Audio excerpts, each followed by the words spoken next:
you all. I'm going to call the meeting to order. So if everyone can start making their way to their seats. You have a little bit because I'm going to go down the list and we're going to do a roll call. We have to have 75 people to make quorum, and we definitely have more than 75 people. If I call your name, please raise your hand, holler, let me know that you're here.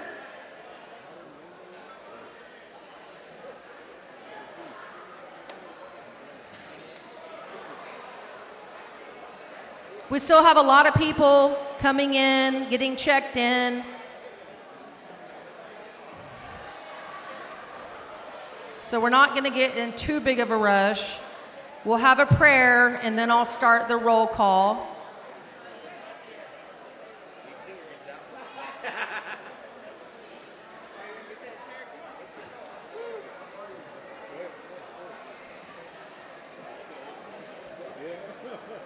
Someone's going to have to help me get up, though.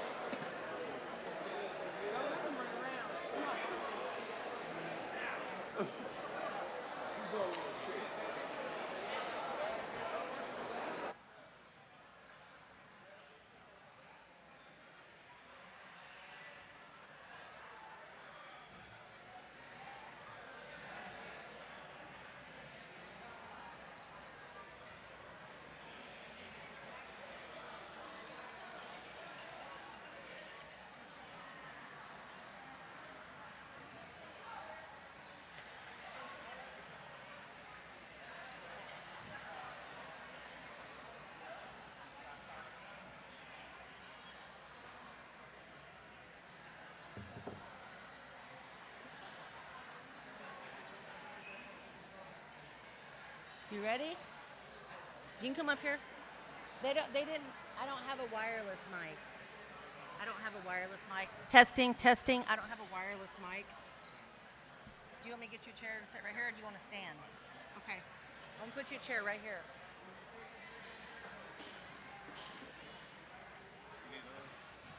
Yeah, we can put another one there.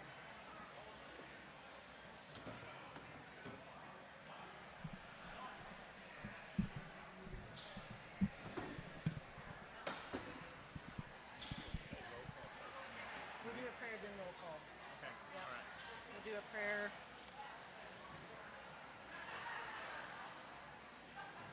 We'll do a prayer, and then they're going to sing the song. Okay. So I'll come and let me get you seated first.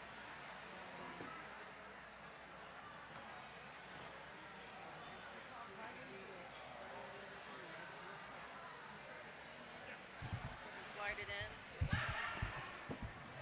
Like that.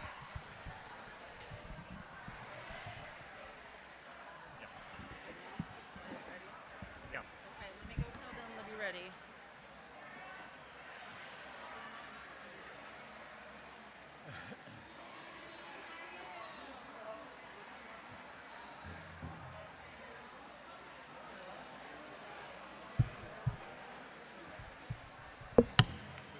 Good Lord.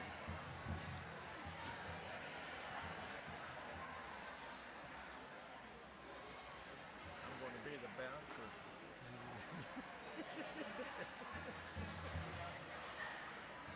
Urban Bull.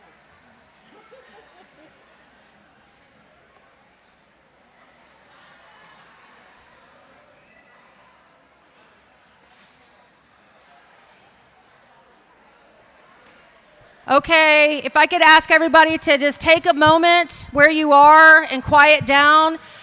We have Mr. Irvin Bull is going to offer the prayer, the invocation before we get going. Can everyone hear me in the back?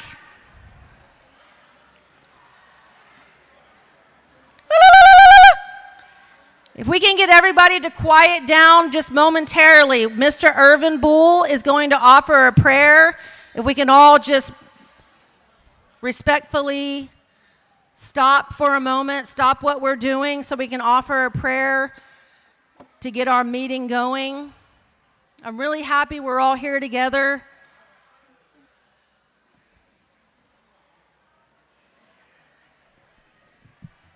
Okay, everybody in the back, can we all quiet down, please? Mr. Bull's about to start the prayer right now. First of all, I want to welcome each and every one of you to our meeting this morning. It is a great pleasure to be up here in front of my Cheyenne and Arapaho Indians. It's good to see all of you in presence today. God has many good things for us. He has given us all this opportunity to come together, to make our stronger tribe be worthwhile. It's good to see each and every one of you. I'm going to say a prayer in our native language, and if it be a war not, aho nita mahia, the kitchen pipi mother. Aho nita, aho neho. Let's go to the Lord in prayer. Now know it by here. Nita the neho it. Aho nita mahia, they could say pipi mother. If you hold me my here, this shivada me my here. The kid is in the store, so better was in my here. How did it my here? The air period mother is my here. Heaven didn't say the dog stay in them, that was standing here the one my here. Not to say that none there my here, say here next one here. Didn't say I'm your assistant of it, that was standing here the one in my here. This is your madame my here, the divers are period was standing here, the divers are period, but mother there my here, they can hit the rest of us. Nít đó mà hiểu sự so wa bahakis na ba wisdom đó mắt cái có điều mà giúp cho man này is mà hiểu the day was a period was done here Hawaii is a period that was perfect na đâu tan nó mà hiểu the kid is rest was mà hiểu na the kid is high na the kid is your what is mà hiểu how ne ta se me water that was a period was done here mà hiểu the period na movie na war his that mà hiểu the Maho test my here, the Davis and Piffy the Davos, and heavy up my here. The kid his best was the kid his show, what is my here? I hold it as my here, the mere war, not this on here. I hope. Thank you. Thank you so much.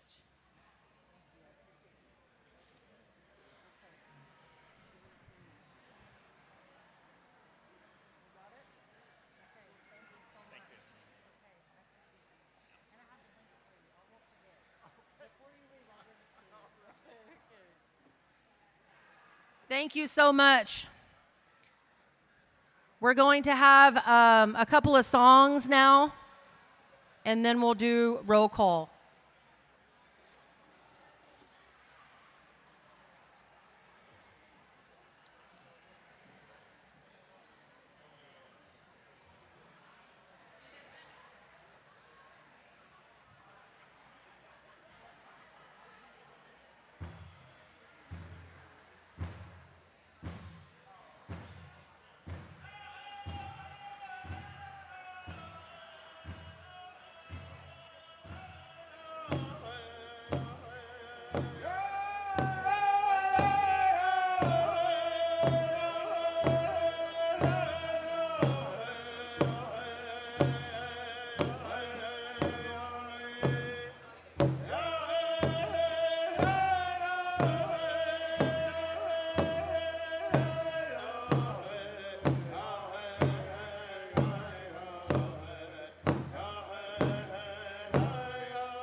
Thank you so much to our singers, our drummers. Thank you.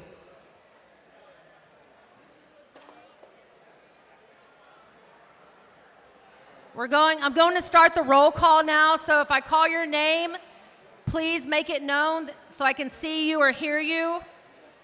April White Buffalo.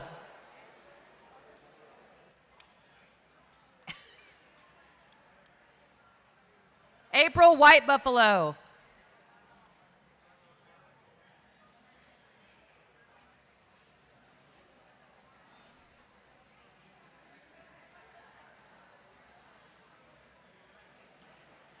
April White Buffalo.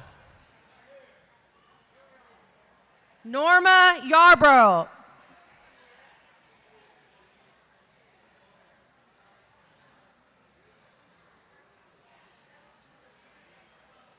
Dwight White Buffalo. Dwight White Buffalo. Leanne Pope. Leanne Pope, thank you. Joanne Wilkerson.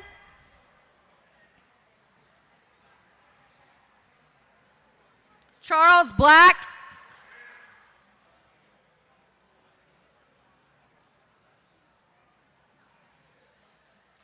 Zachary Whitecrow.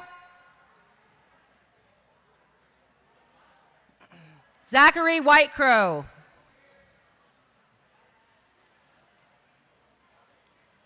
Vera, is it Vera Whitecrow?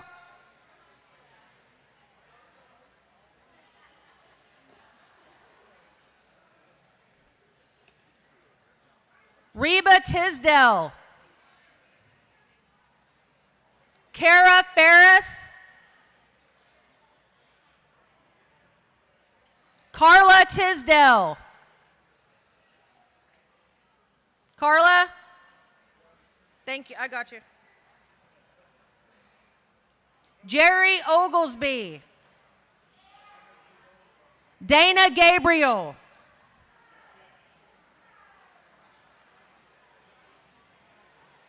Christine Hawk.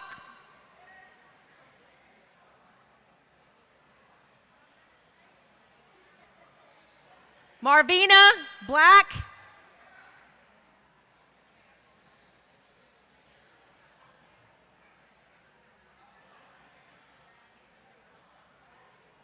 Soretta Flores.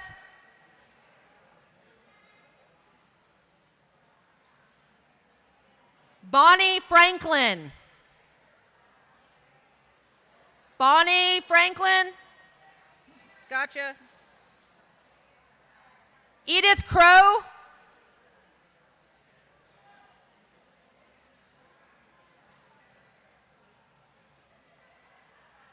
Lana Little Elk.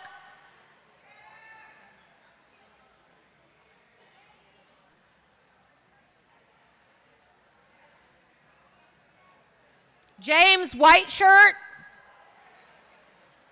It's roll call. Okay, roll call, thank you.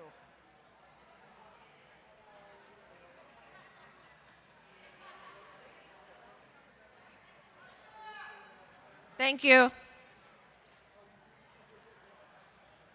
Anita Damrich.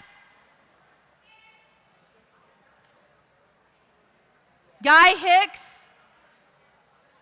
Guy Hicks, thank you. Diane Whitebird. Lori Penner.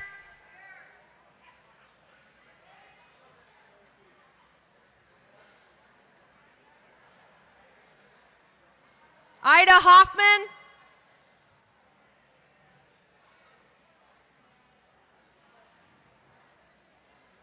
Billy Black.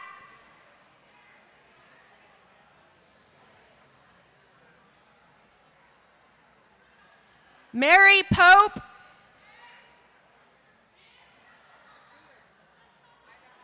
Thank you.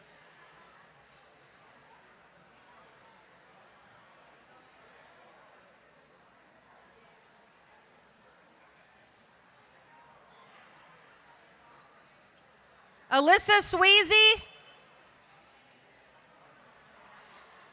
Alyssa Sweezy.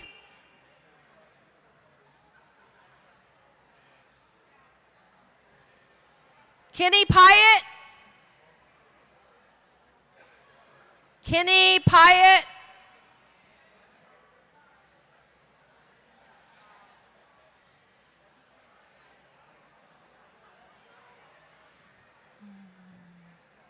Danielle Pedro.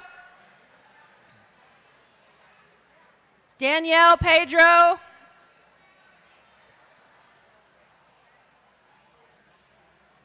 Delaney Lime.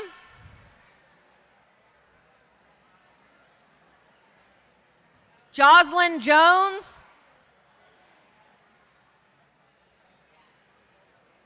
Roberta Hamilton.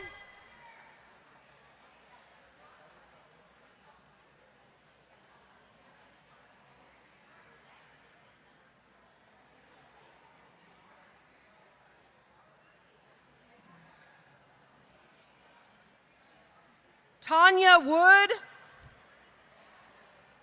Some of these I have to skip over if I can't read them. Tanya Wood.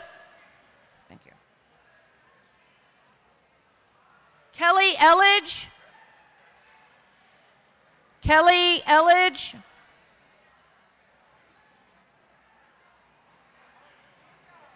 Leah Elledge.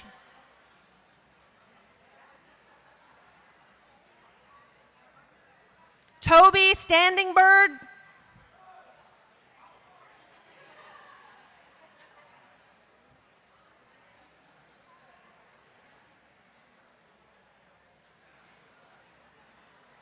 Judith Wilson.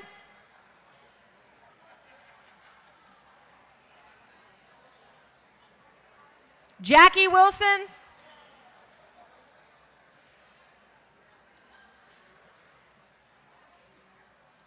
Alice Marquez.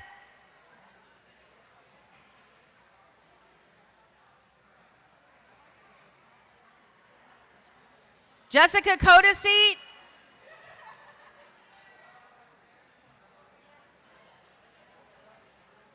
Melinda Sutton. Melinda Sutton. Thank you. Adam Youngbear. Ramona Tallbear.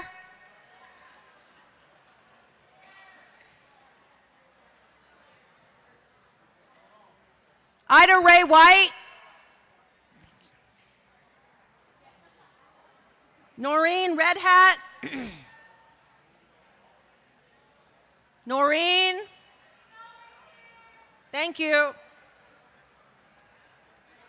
Sabrina Norris.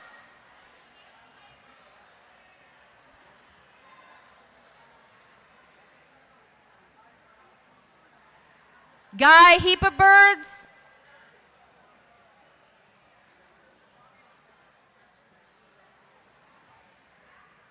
Jennifer Tisdale.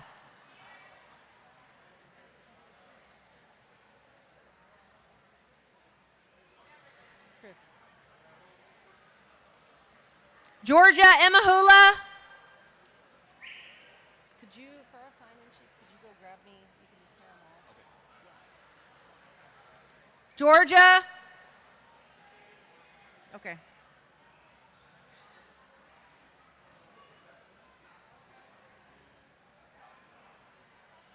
Patricia Smothers.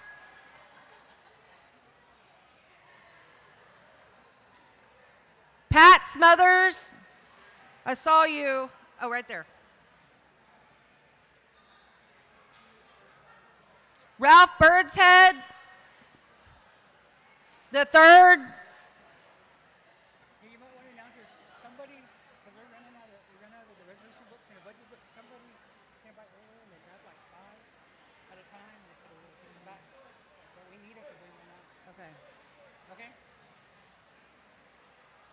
Ralph Birdshead, the third. Thank you. Thank you.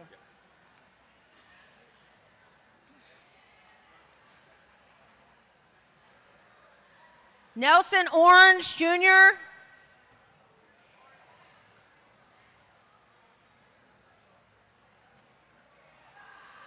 Francis Mack. Francis.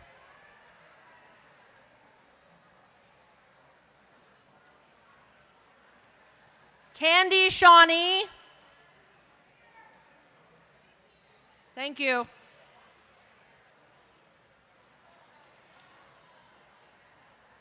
Brendan Woolworth.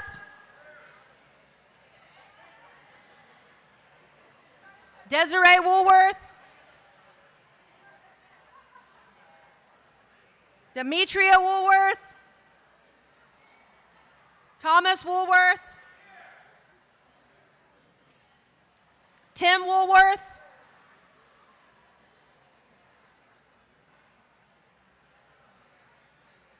Jana Bookman. Boakman, Jana. Thank you.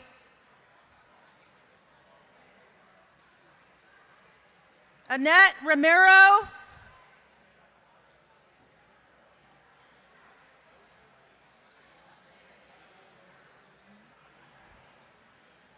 Eva LaFleur.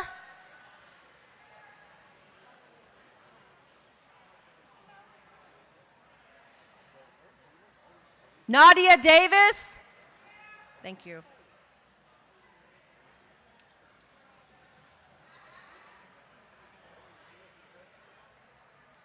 Troy Little Raven.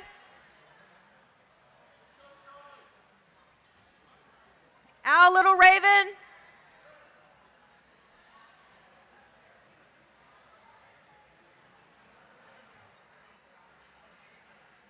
Quentin Sessoms.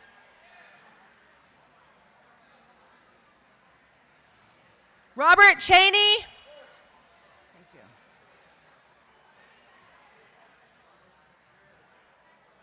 Norma Black. Linda Wilson. Linda Wilson.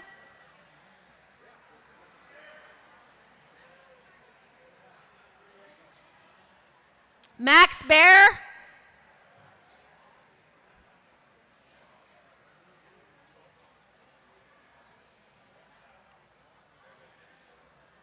Irvin Bull.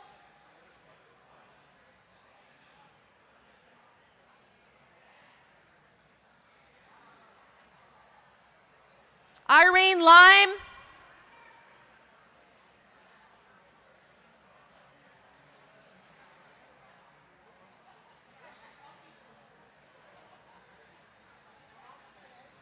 Lakin Shawnee. Lakin Shawnee.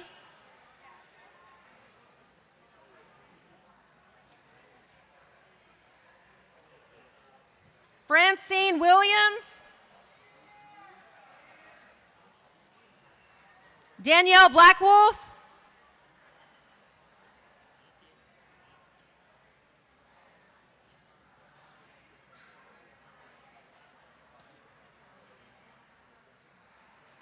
Markeisha Fuller. Mary Beaver.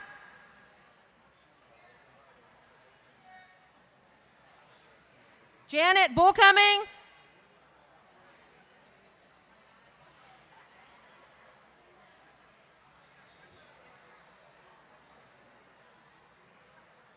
Sonia Dorenzo.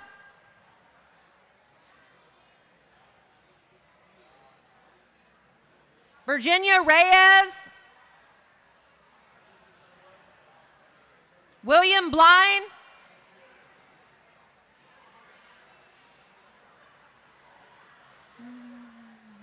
Brandy Bigfoot.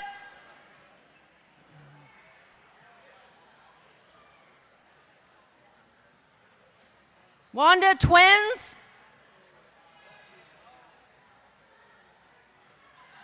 Terry Stomps.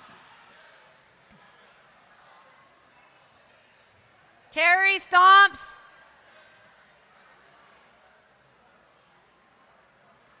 Angela Plumley.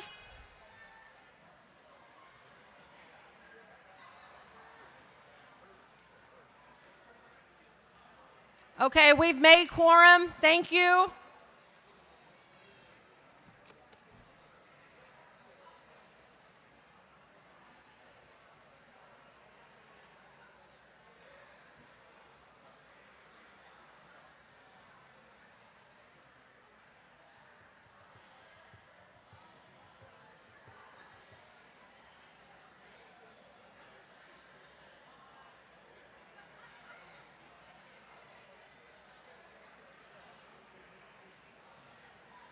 Okay, everybody, your voting devices.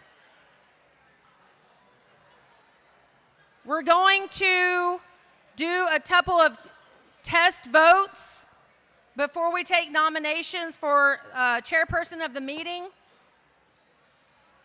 So if everybody will look up at the screen, your voting devices, it's 1 yes, 2 no, 3 is abstain.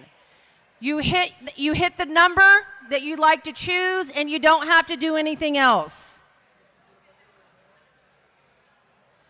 It will take your choice, and it will be tallied over here, and then it will be totaled and put up on the screen. There will be a certain amount of time. I believe last year was 60 seconds. We may do 30 seconds. We'll see how the test votes go.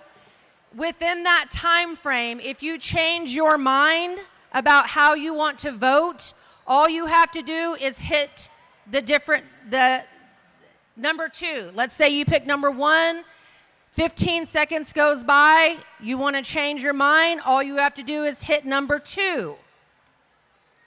For the Tribal Council Coordinator vote, there are 6 of us. Our names will be up here with the number next to it. If you vote for someone, you hit their number. If you change your mind within that time frame, all you have to do is hit another number, and it will register the last number that you input. When it cuts the time off, that's going to be your vote. So we're going to do a test vote. Everybody get your clickers ready. Are you 1 Cheyenne, 2 Arapaho, or 3 both tribes?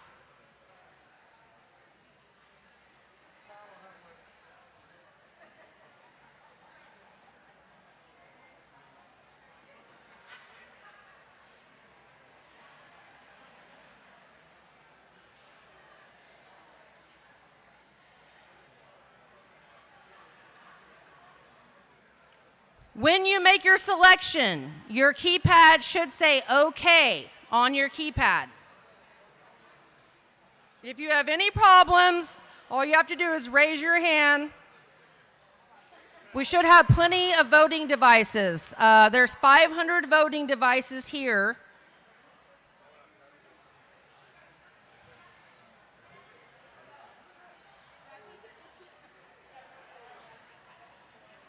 She asked a question, she raised her hand, and she asked, do you have to hit send after you make your selection? You do not have to hit send, but if you do hit send, that is all right. But it is not, you do not have to. You can just push the number. If everybody can please vote. 1, if you are Cheyenne. 2, if you are Arapaho. 3, if you are both tribes. Everybody, please take a moment and vote.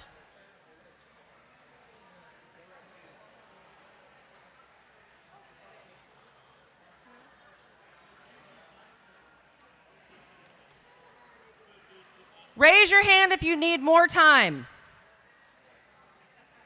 He can see the votes as they're coming in. As you're voting, they're popping up on his screen, so he's saying everyone's not voting. So if you have a voting device, please make your selection. Number 1, press 1 if you are Cheyenne, press 2 if you are Arapaho, press 3 if you are both.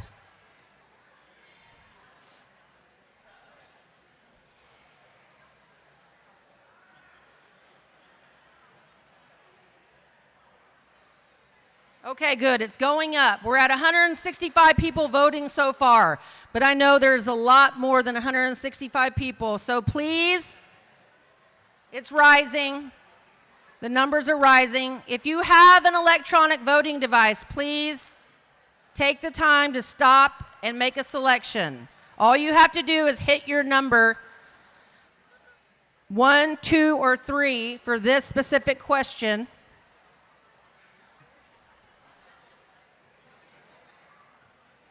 We have more seats in the front.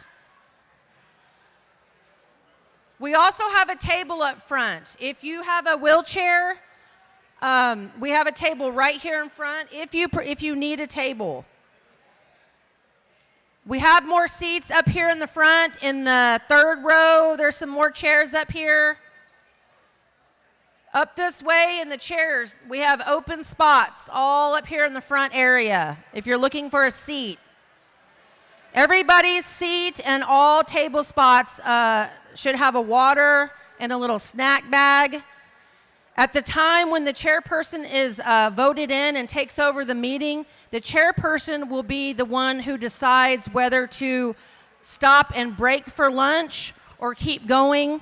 That will be up to the chairperson. The chairperson can also decide if they want to allow elders and diabetics to be served. Food can be served where you're sitting. We can bring plates to you, but that will be the chairperson's decision. Okay, we're going to cut off voting for this question. He's going to put up on the screen the results. Okay, that's good. We've got a lot of people. Okay, so 190 Cheyenne, 85 Arapaho, and 107 are Cheyenne and Arapaho. Awesome. We're going to go to another question, another test. Do you believe the tribal council should have a runoff process for the selection of the tribal council coordinator? This is just a test. This is just a test question. 1 for yes, 2 for no, 3, you're abstaining. You prefer not to vote.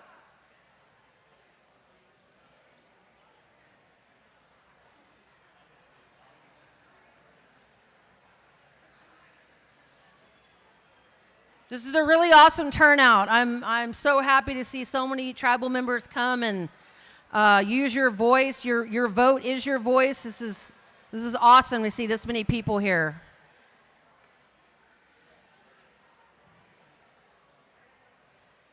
Do you believe the tribal council should have a runoff process for the selection of the tribal council coordinator? 1, yes. 2, no. 3, abstain. And if some of you don't know what that means, we have 6 candidates for tribal council coordinator. The runoff would mean we'd vote for all 6. The 2 with the highest votes, we would then have another vote for those 2. That's what a runoff is. How long has it been?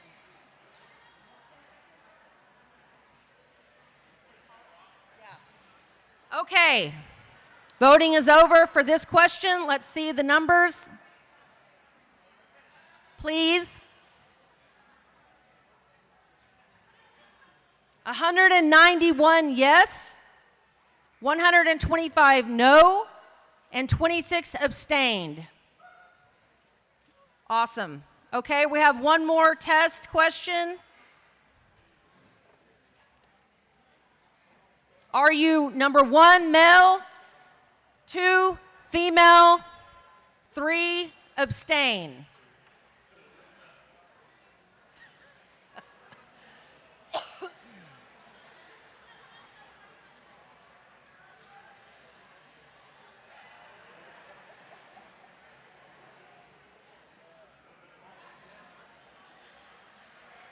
Everyone, please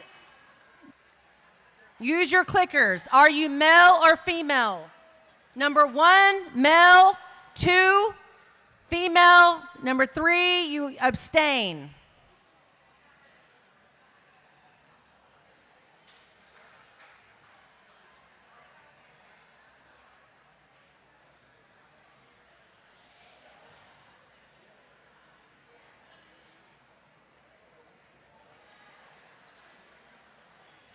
Okay, we're going to cut this one off. And that was 60 seconds. So that's quite a bit of time. Do you all feel comfortable with casting your vote with a 30-second time frame? Or would you rather have 60 seconds? 30 seconds, raise your hands. 30 seconds to cast your vote for everything we're going to be voting on. I know a lot of people have places to get, things to do today. Okay, raise your hands if you would like a full minute, 60 seconds. Okay, 30 seconds, please. Okay, so we have 132 that voted, males in the audience, 232 female, 18 abstaining. Okay, so everybody seems like you're pretty comfortable with the electronic voting devices.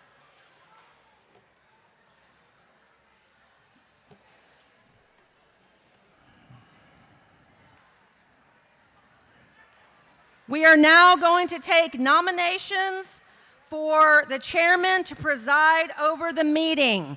Do I have nominations, please? Raise your hand. Raise your hand. And come up, please. You have to state your name, please.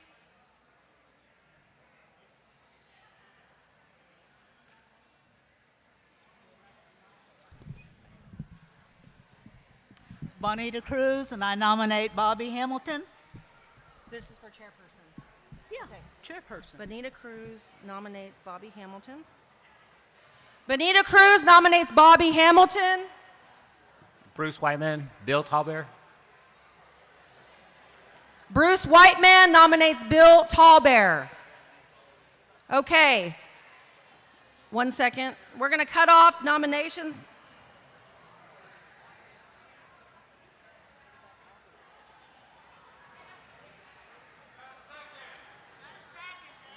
Excuse me? Excuse me? We're not following Robert's Rules of Order. Nowhere does it say we need a second. We have nominations. We're accepting those. We are accepting those nominations.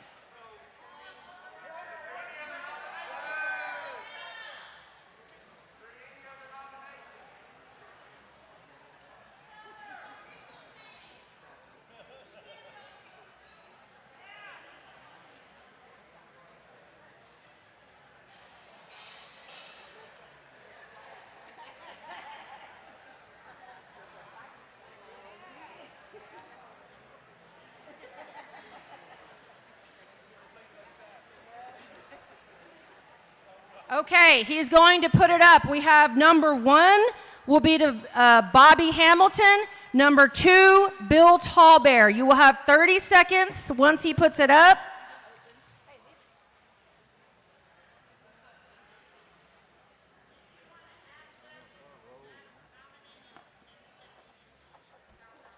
I can't hear you.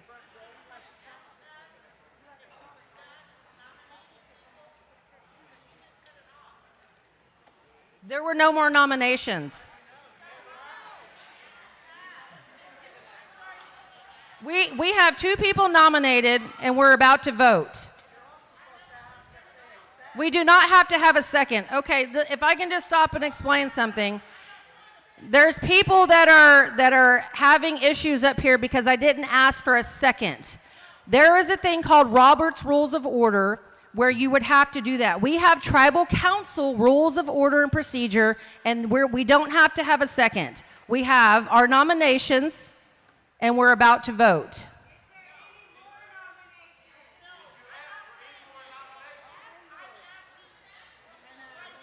There were no more nominations.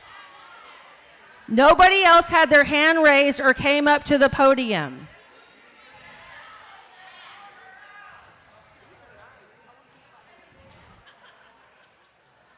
Okay, I'm going to do this. Are there any more nominations? Are there any more nominations? No? Okay, let's proceed. All right, ready? We're going to have 30 seconds. Number 1, Bobby Hamilton. Number 2, Bill Tallbear, 30 seconds.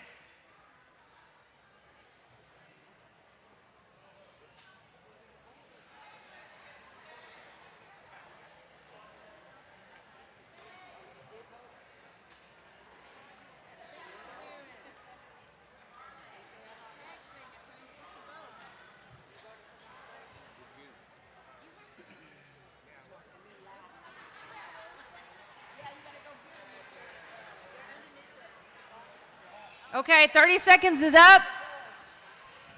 May we please see the results?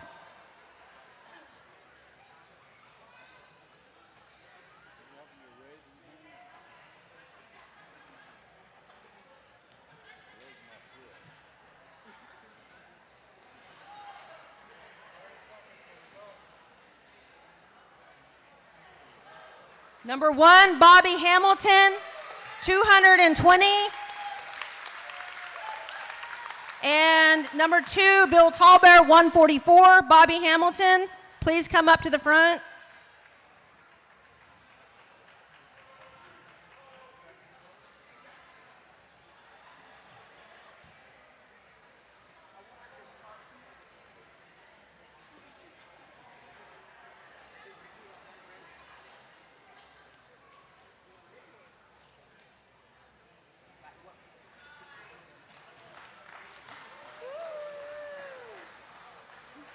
Okay, so the resolutions, the secretary, they're all in here. I'm just gonna leave them here. Resolutions. For it to sign. It can sign. This is the note so far. They started right down there. I tallied how many that voted. This is, I'm going by our tribal council rules. So this is, at the beginning, we select a chairman to preside at the meetings and a secretary to record decisions. And then we're going to do a sergeant of arms, okay, to maintain order. And then, okay. So these will flip to them. This is the ones that they'll actually sign. This is the packet at the end. But they'll go, here's your agenda, and then they're in order. Okay, and then this is this. And I have the whole thing. So this goes to 10, and then it goes, that's the last page. This is our rules of procedure. I'm just going down the line. Okay. Thank you, Bobby.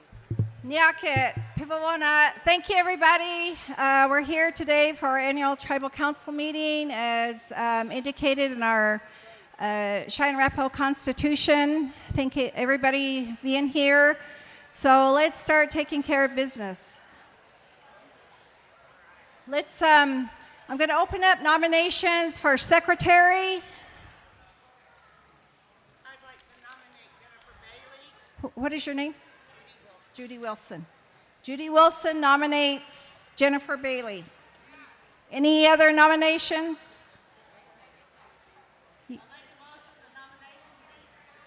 There was a motion to cease nominations. Can I have a second? Okay. Okay, so nominations have been closed, so the secretary by acclamation is Jennifer Bailey.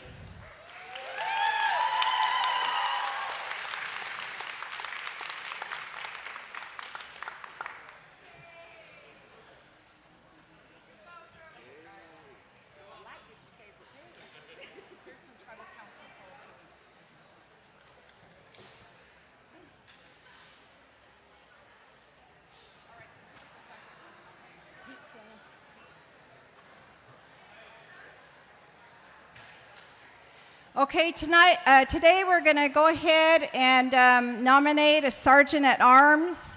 So I open nominations for sergeant at arms. What? I can't hear you. What? Ralph Spotted Tail. Ralph Bird's Head.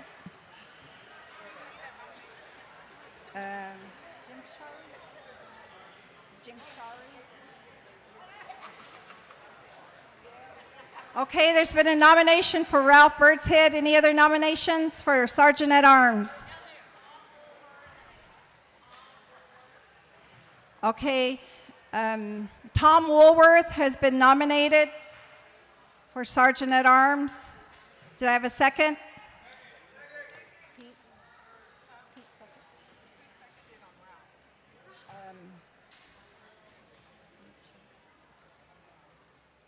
Any other nominations for Sergeant at Arms?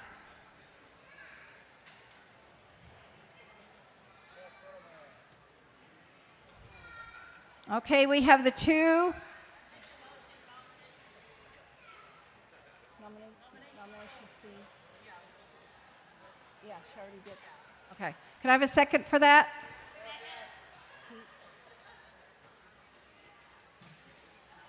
Okay, so the two nominations for Sergeant at Arms are Tom Woolworth and Ralph Birdshead. So,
okay, we're getting the voting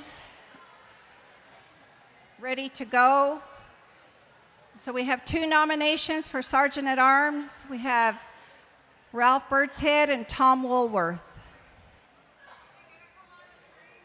Yeah, they'll come up on the screen there here in a minute.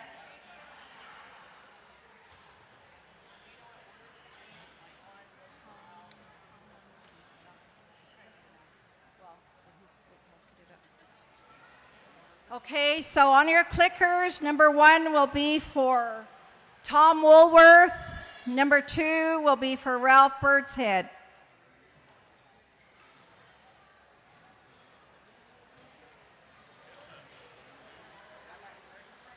Okay, go ahead and click your clickers and vote. 1 for Tom Woolworth, 2 for Ralph Birdshead. For Sergeant at Arms.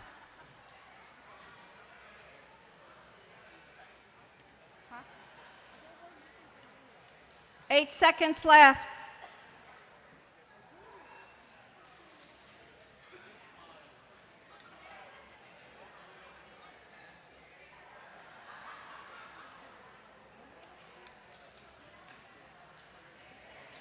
Okay, the results will be coming up. 148 for Tom and 237 for Ralph. So Ralph, where are you? Ralph Birdshead.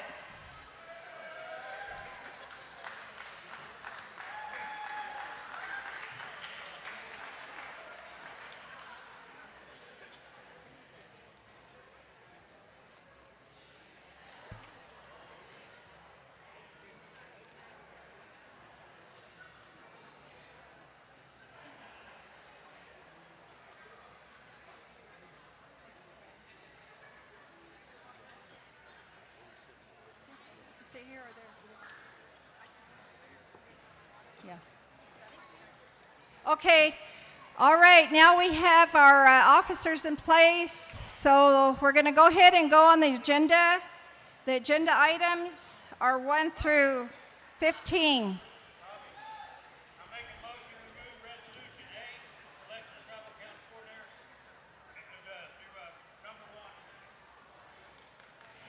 Okay, there's been a motion on the floor to move item number 8, the resolution to select a tribal council coordinator, to number 1. Can I have a second?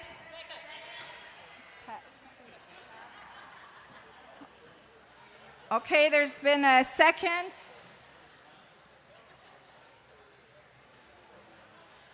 What? Okay, we're going to call for the vote to move resolution number 8 to resolution number 1, first thing on the agenda.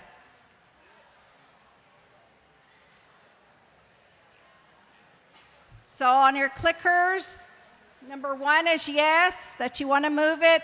Number 2 is no, you don't want to move it. And number 3 is abstain. So go ahead and start voting.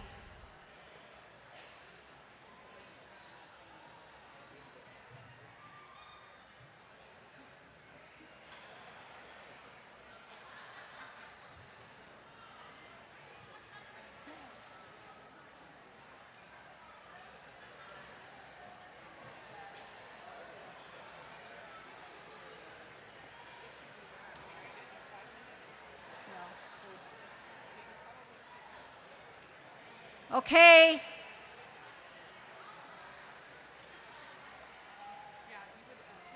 Okay, I'll let you do that. Okay, we'll get the results up here in a few minutes.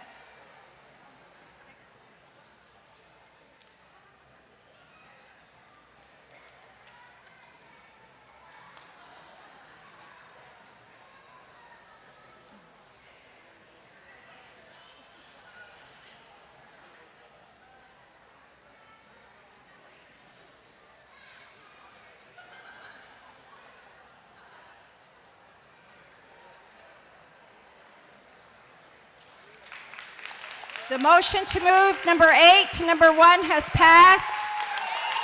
296 yes, 48 no, 22 abstain. So the first thing on the agenda, if you go to resolution number 8, can I have the author for that to come up and read it?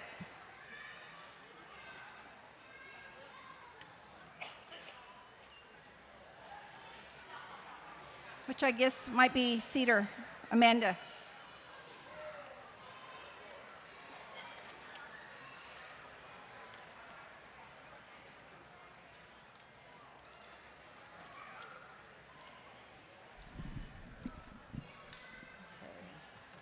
Trying to find out where it's number 8. Let me see. They're not numbered. No, they're not numbered. Dual card. Right there.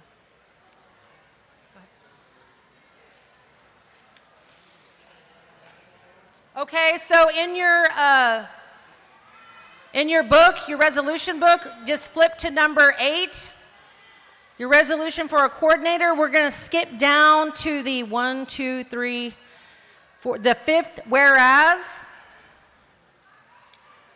The 4th whereas. An announcement seeking applicants for the position of Tribal Council Coordinator was sent out on July 9th, 2024, inviting any interested persons to submit an application for Coordinator, Office of the Tribal Council. And whereas, with an established deadline of August 22nd, 2024, each applicant would submit to personnel their applications for the Coordinator, Office of Tribal Council. Whereas, Article 5 of the Constitution states the coordinator shall serve in accordance with the terms and conditions established by Tribal Council. Whereas the Tribal Council hereby sets the terms and conditions for the Coordinator, Office of Tribal Council. Terms: 18 years or older, member of the Cheyenne and Arapaho tribes. The coordinator shall be selected by the Tribal Council at the annual Tribal Council meeting or at a special Tribal Council meeting. Conditions: provide notice of all regular meetings and special meetings of the Tribal Council at least 15 days before meeting. Receive a copy of decisions and minutes of each Tribal Council meeting from the secretary selected by Tribal Council. Accept all proposed resolutions which are submitted at least 30 days before each annual meeting or special meeting of the Tribal Council. Publish all proposed resolutions which are submitted at least 30 days before the meeting. Accept petitions to repeal an enacted law or resolution at any time. Prepare agenda for annual or special meetings of the Tribal Council. Compile all approved laws and resolutions within 10 days of passage into a code which shall be published. Additional: become knowledgeable of the functions of the 3 branches of tribal government. At the request of tribal member, coordinator shall attend tribal community meetings to inform and discuss the constitutional powers of the tribal council and proposed resolutions. Publish annual financial report for the Office of Tribal Council at the annual tribal council meeting. Attend trainings that are beneficial to position of coordinator, Office of Tribal Council. Abide by the terms and conditions. Abide by the rules of order and procedure set forth by the Tribal Council. Abide by the Constitution of the Cheyenne and Arapaho Tribe. Now therefore be it resolved by the Tribal Council of the Cheyenne and Arapaho Tribes, the Tribal Council of the Cheyenne and Arapaho Tribes certifies that there are 6 candidates for coordinator, Office of the Tribal Council. Number 1, Cedar Shirey, Cedar Amanda Shirey. 2, Daryl Bear. 3, Karen Bookfoot. 4, Isabel Jackson. 5, Albert Oldcrow. 6, Joaquin Lone Lodge. Thank you. I would like to invite all the candidates to come forward. We're going to give you just about 3 minutes each to talk to the people, and then we'll go into the voting.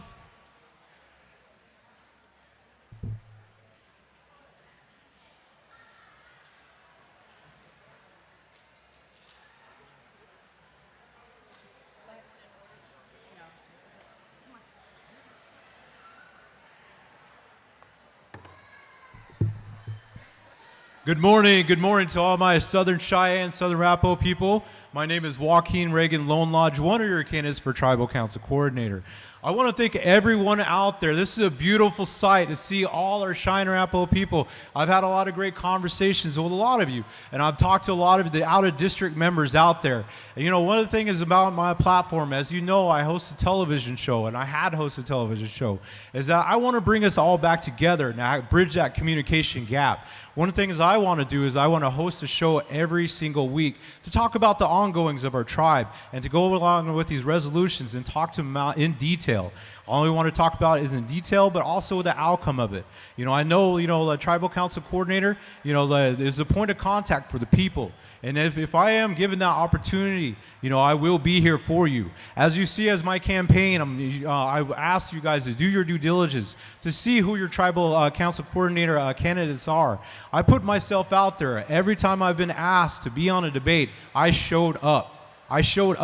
Also, I live here in El Reno, Oklahoma. This is an opportunity. I know the tribe has a need, and I know I can help fulfill that. With that, like I mentioned, I'm not asking for your vote. I'm trying to earn it. And I know who I work for. Even when I campaigned through the entire campaign, I put my cell phone number out there. And a lot of you, I thank you guys. You guys had, we had really good conversations and, really good ideas of how we could put this tribe in the right direction. With that, I want to continue that. If I am given this opportunity, I want to have an open door policy. That way you can get a hold of me, anytime. Also, I'm going to go out to those meetings. I want to go out to the communities. I will be there for the people. With that, like I said, my name is Joaquin Reagan Lone Lodge. I come to you and, thank you guys for all showing up. This is a beautiful time that we can actually see all our Cheyenne Arapaho people from all over the place. We're here to rock the boat, and I appreciate all your support. Thank you so much.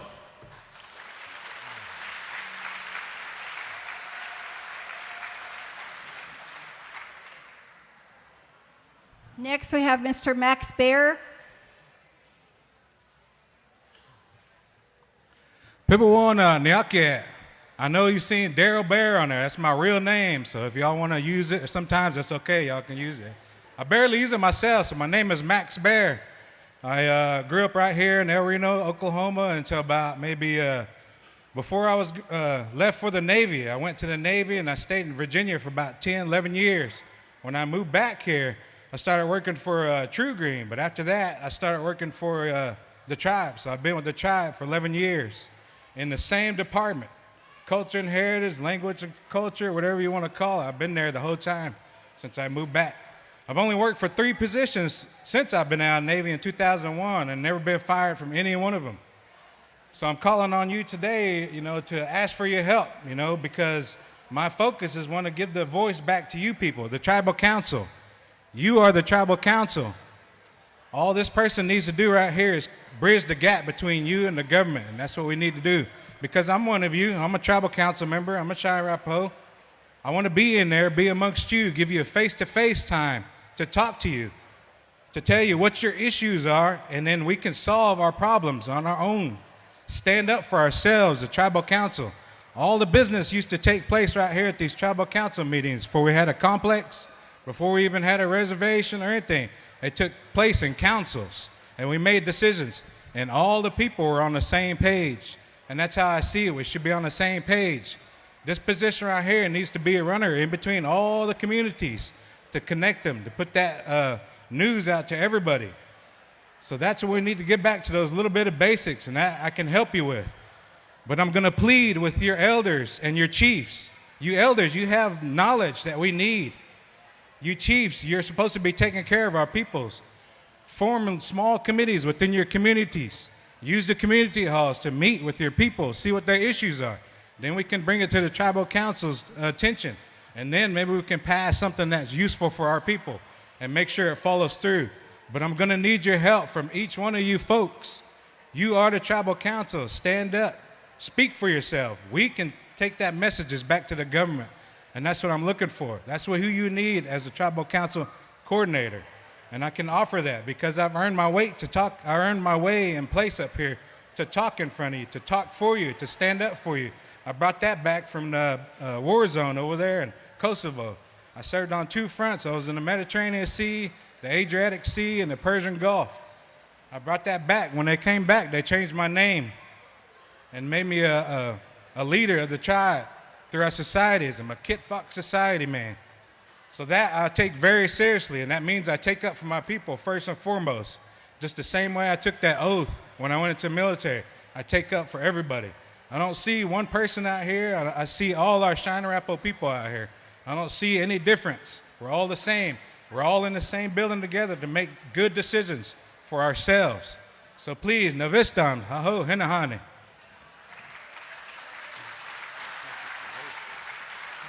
Thank you, Max. We're having issues of hearing, so if you're in the back, can you kind of keep the noise down so people can hear? Thank you. Next.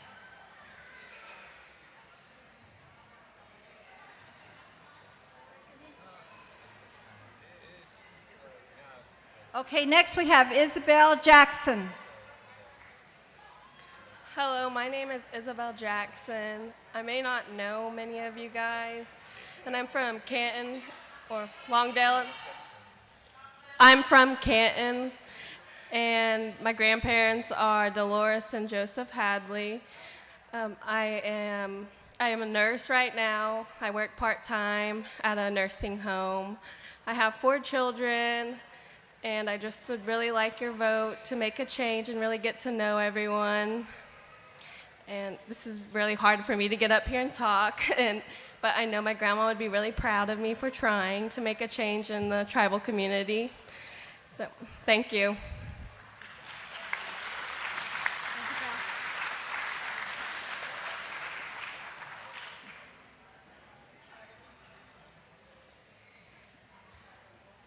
Okay, next we have Mr. Albert Okro.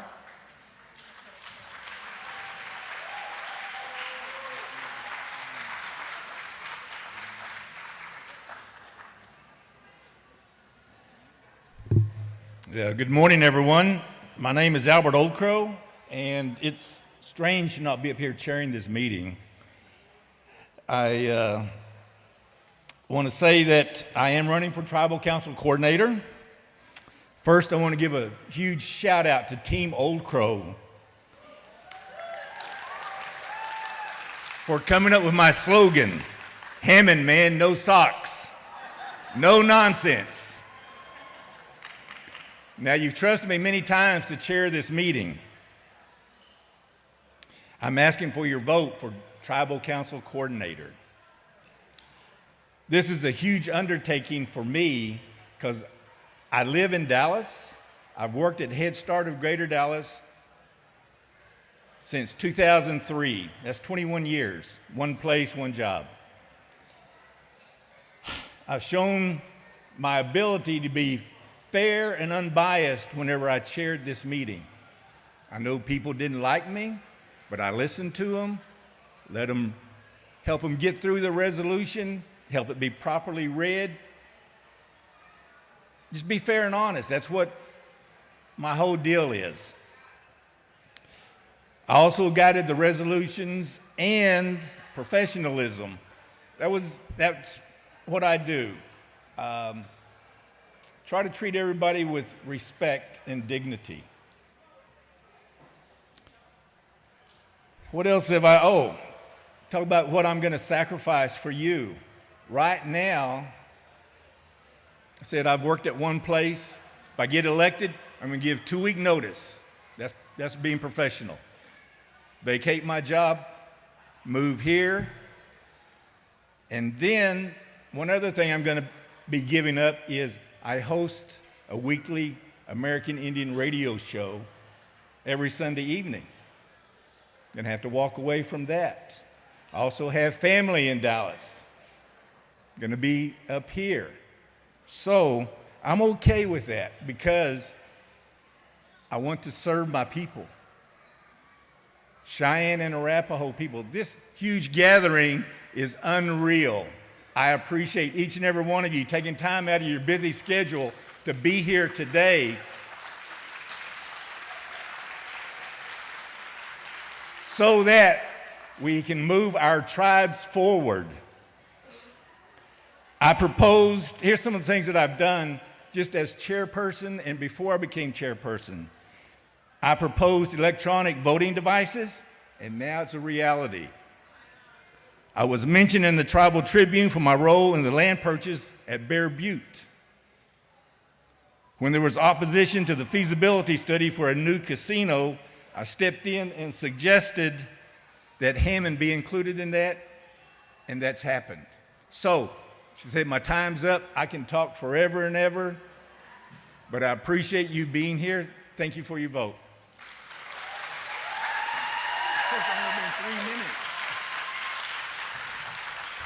Thank you. Our next candidate we'll have is Amanda Shari.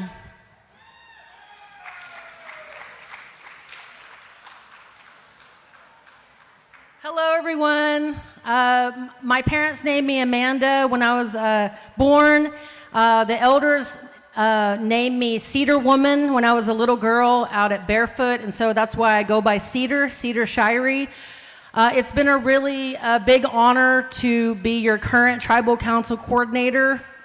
It's not an easy job. It's my first time in tribal politics, and it hasn't been easy, but I've really tried to go out and be in the communities and go and be with my people and support them any way I can.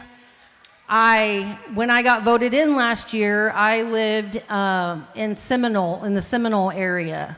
I have a business in Shawnee, and I have a farm out in Seminole, and I have a little boy. He'll be 3 in 2 days.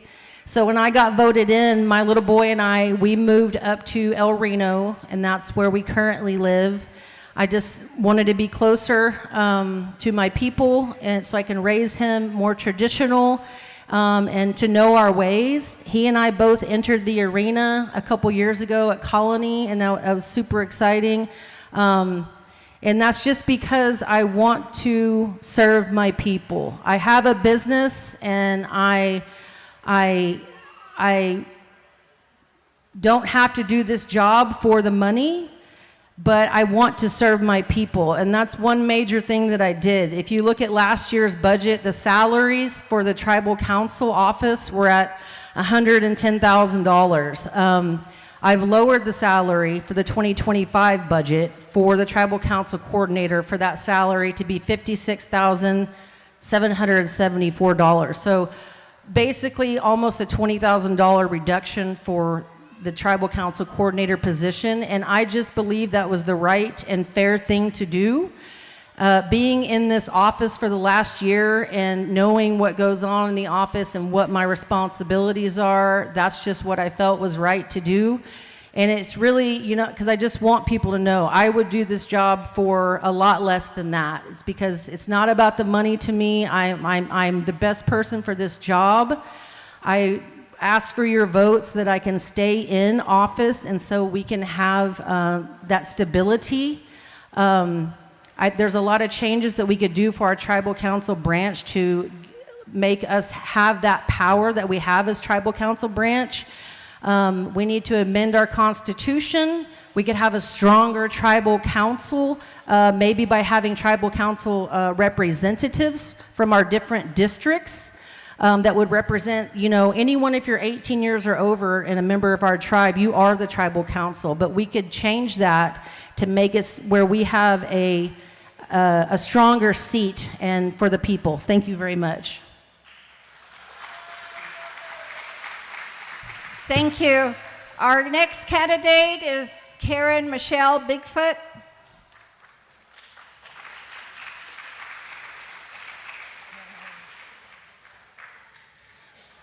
Good morning.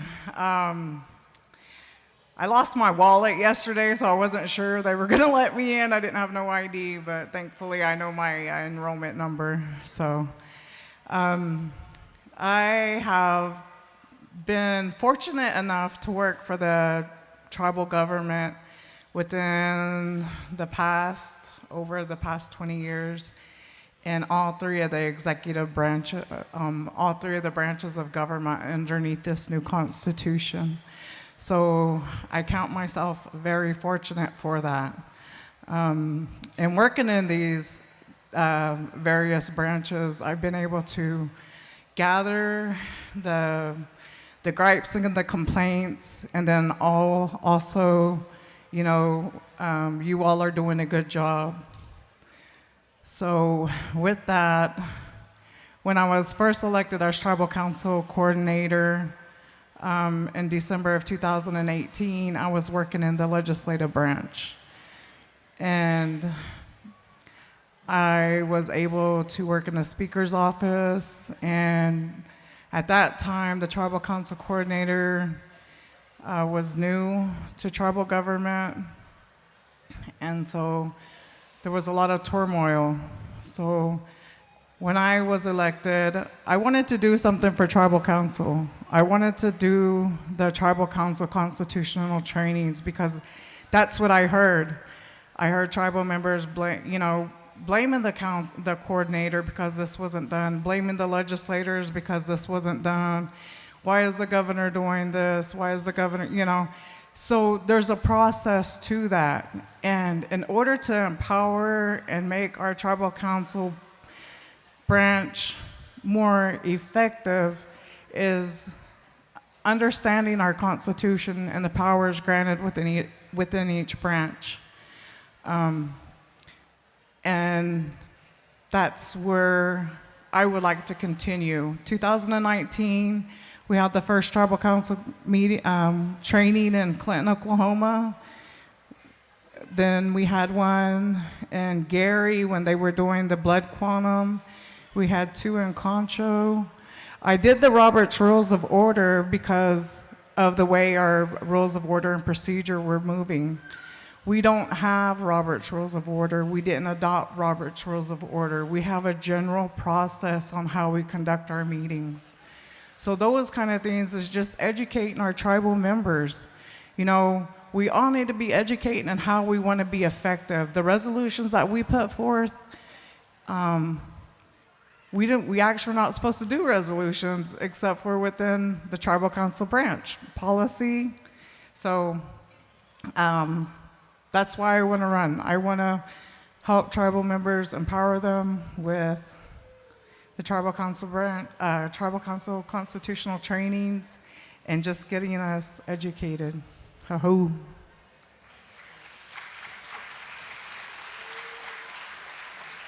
Okay, so these are the candidates that are here before you today, running for tribal council coordinator.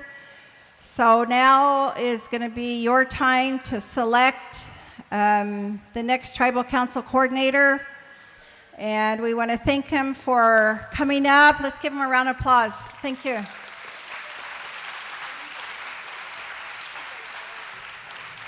Okay, we're going to have a motion to call for the vote. We have a second with that? Okay, we're going to go into the voting. So on your clickers, you got 1 through 6. Number 1 is Amanda Cedar Shari. Number 2 is Max Darrell Bear. Number 3 is Michelle Karen Bigfoot.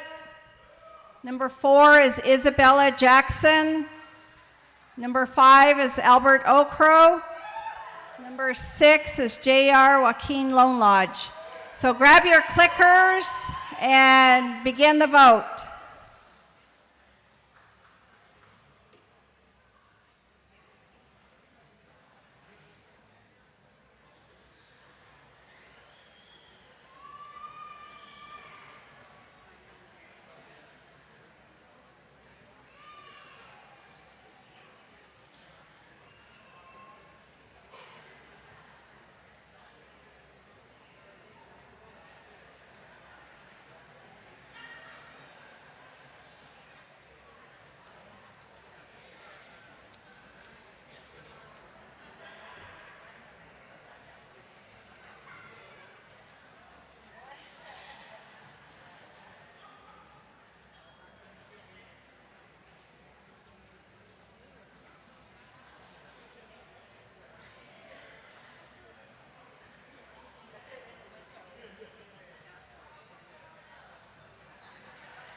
Here's the results.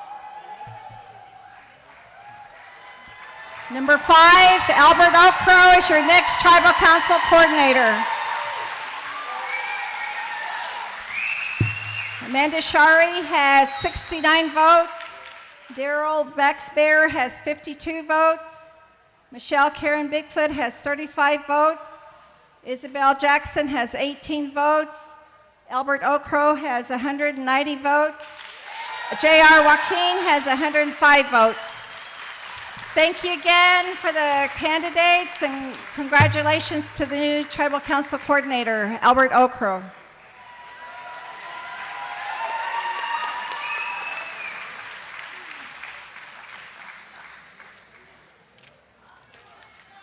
Okay, we're going to go ahead and go into the agenda items. So the next item on the agenda is a resolution to approve the 2025 tribal budget. And I would like the author for that resolution to come forward and read the resolution.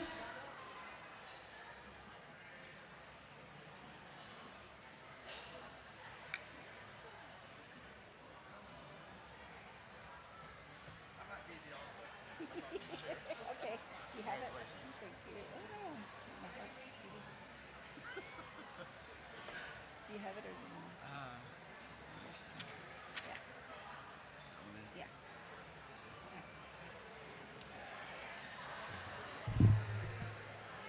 Good morning, everybody. I first like to give everybody a note that this evening one of our tribal members, Henrietta Mann, will be inducted into the Indian Hall of Fame at the FAM building. So I think that's something we should be all proud of. So that's a great achievement for one of our successful elders that's done such a great job for our tribe and has been well respected throughout the country. I want to say congratulations to Albert for being elected Tribal Council Coordinator. And wishing Bobby a successful chairmanship up here as well. So before I read this, I just want to try to explain the budget. Sometimes people don't understand it. The budget is done yearly. It's an estimate. A lot of times we want to be below what we estimate, but sometimes it doesn't work that way, and sometimes it works really well that way.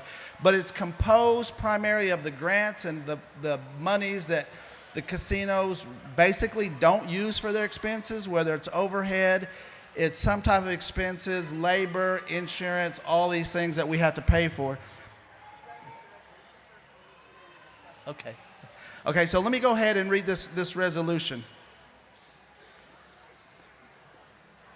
Whereas the Cheyenne-Arapaho tribes are federally recognized tribes with their own form of self-government organized under a constitution approved by tribal membership on April 4, 2006 and approved by the Secretary of Interior and Whereas Article 5, Section 2A of the Constitution grants the Tribal Council the power to set policy for the tribes and shall have the power to other powers and duties specifically provided by the Constitution. And whereas Article 5, Section 2A Constitution provides that Tribal Council exclusive power to approve the annual budget for the tribes, provided that if the Tribal Council fails to approve or disapprove the annual budget within 30 days of receipt of the annual budget as approved in the legislative process, then the annual budget shall be deemed approved. The annual budget shall include all revenue and funds controlled by the tribes, including gaming revenue and all revenues and funds received by the tribes from any and all sources. And whereas Article 4, Section 3A of the Constitution states in part, an annual meeting of the Tribal Council shall be held on the first Saturday in October. No other meetings of the tribes shall be held on the first Saturday in October, including the special Tribal Council meeting or in meeting of the legislators. The annual meeting of the Tribal Council shall be held in Concho, and now therefore be it resolved by the Tribal Council of the Cheyenne Arapaho Tribes approves the 2025 annual budget of the Cheyenne Arapaho Tribes effective January 1st, 2025, and you have your certification. Okay, we're going to go into discussion for this resolution, so it's open for discussion. Is there a limit for discussion?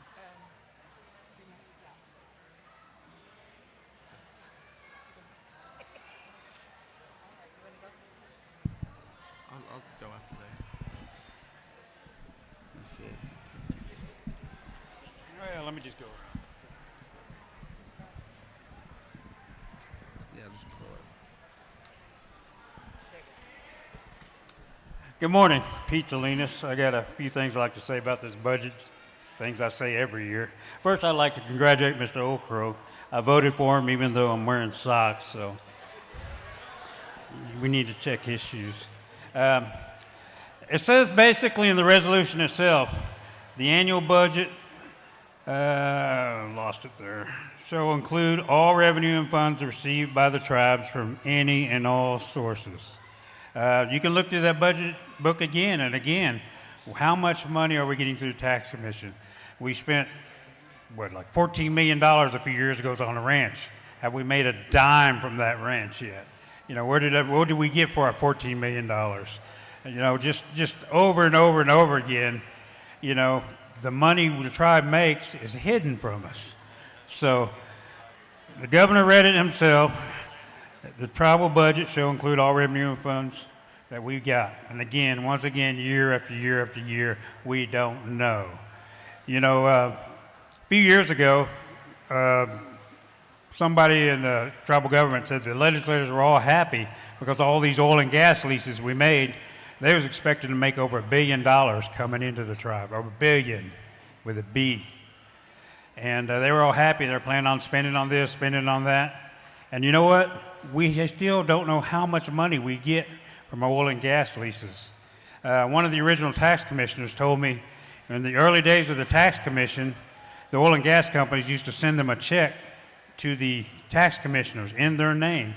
He said, if I wanted to, I could take that check and go cash it and keep that money. Nobody watches. There's no oversight. It's all in the dark. So again, how much money have we received from oil and gas revenues? How much money we received from the ranch? All these other businesses we got, we don't know. So you approve this budget, once again, you know, you're approving it in the blind.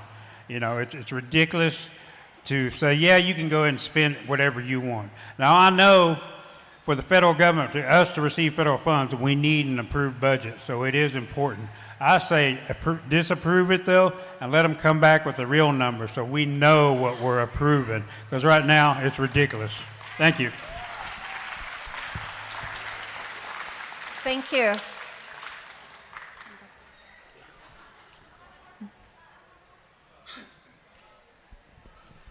Thank you, Bobby. I'm Phyllis Harjo Nabilsi. I just want to say that the budget is not all-inclusive. So we had a settlement, opioid settlement. How many of you guys remember being awarded money? $660 million nationwide. So I don't know what the tribe got from that. It's not in this budget. So my question is to the leaders of our government, what's happening to our share of the opioid money? Millions of dollars. You know, you still have your family members who are still drinking or, you know, have problems with addictions. We don't like that. We want these people to come home and to function and to be living their best life. So I want you to consider that not everything is in the budget that should be. I also know that there is some, El Reno IHS pays the tribe for using that building. I'm not quite sure how much it is. It's less than $1 million. Where's that money going? There are so many ills, social ills in our tribe. The people have been forgotten. Do you guys like this? Do you like being forgotten? This is the tribal council. This is the people's meeting. All of you that are sitting here, the ones sitting in the back, this is your meeting. You should decide what you want. You put it in resolutions. This is the people's will. So when you come to the meeting next year, have somebody write a resolution for you. Talk to your tribal council coordinator. Talk to your legislator. Let's turn this government around so that it works for us. Thank you.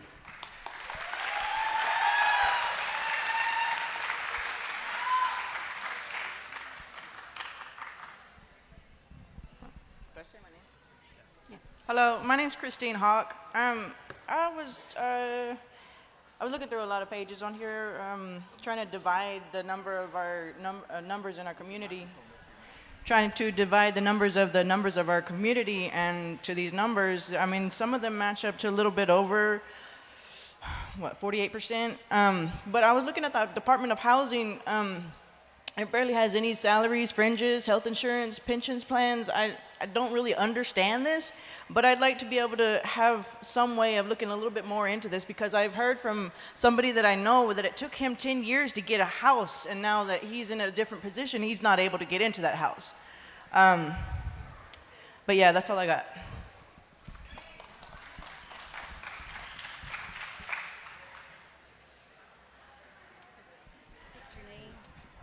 Hello, my name is Ramona Tallbear, and what I wanted to point out was the same thing she brought up. If you look at page 115 in your budget book, everybody look at it. It shows that the only thing that the Housing Authority has is 180-some thousand for materials and supplies. And so nothing for salaries, nothing for the Housing Authority, you know, for the Housing Board. So does that mean the Housing Authority is going away, like she said? What's going on there? Is it an error from Treasury? And the legislators passed this budget, so they want Tribal Council to pass it like it is. So I say no, don't pass it because of that. We don't want Housing Authority to go away. Thank you.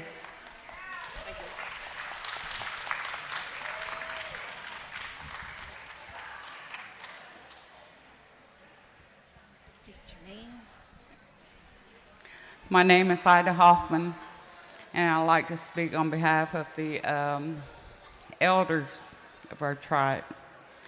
I attended a legislative meeting, one of their regular sessions, and at that time they were voting upon increases in their pay. They were also handing out a lot of money for the different departments. And I asked just a simple question: why have you not honored the $500 increase for the tribal elders that was passed at the last tribal council meeting? You know, why have you not done that? One of the concerns was, where's the money going to come from? Well, that's not our job. You know, that's their job. When a tribal council passes a resolution, then they're supposed to honor it. And, you know, you can notice too on your agenda here that the tribal elders increase is again at the end of the agenda. You know, there's a lot of elders out there that are raising their grandchildren. Sometimes when you make a very high salary, you forget about the people down there.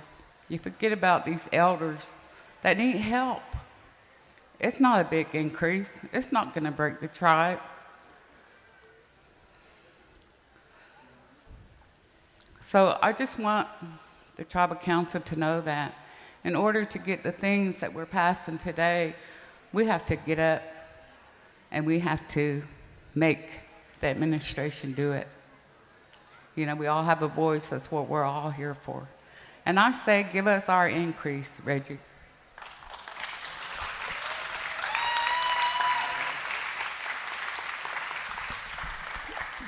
Thank you for all those comments.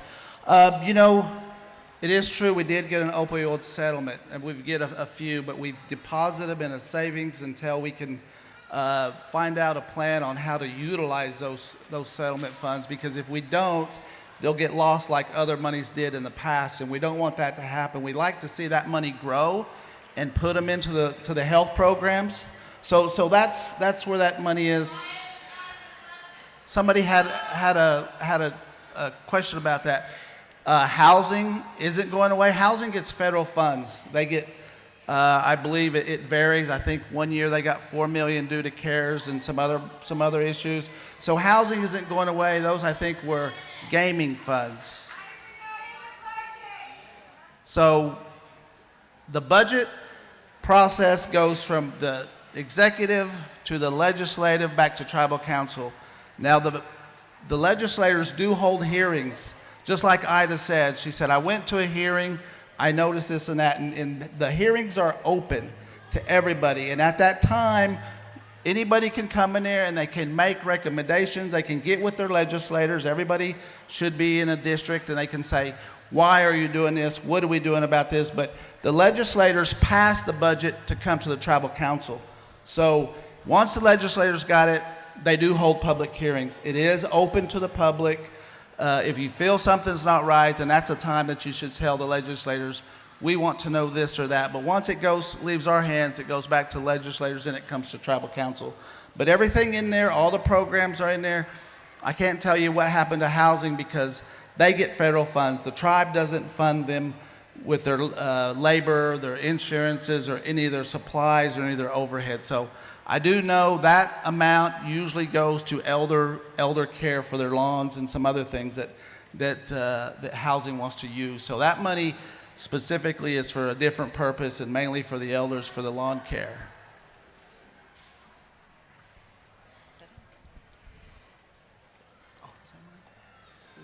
Yeah, that's yours. Okay, thank you. That was the discussion for resolution number 1. We're going to call for the vote. Made a motion to call for the vote. Second.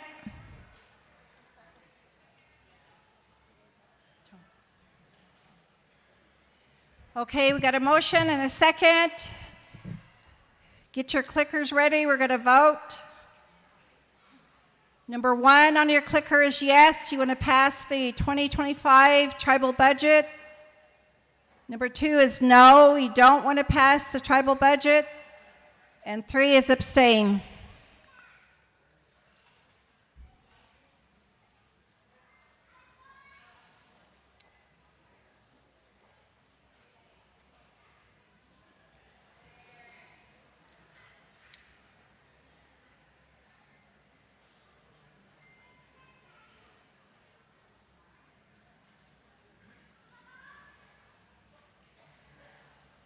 You are able to change your vote within the time frame.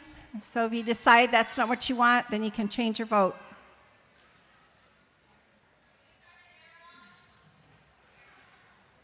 Can we turn the air on?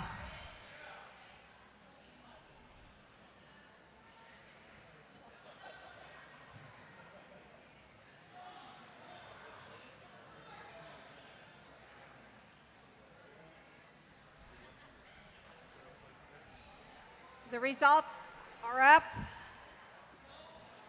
Yes, 184.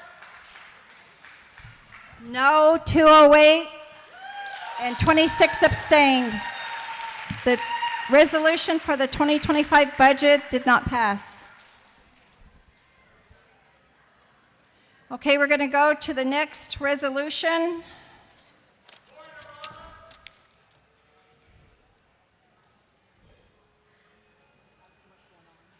Yes. There's been a motion on the floor to amend the agenda. How would you like it amended? You want to come up?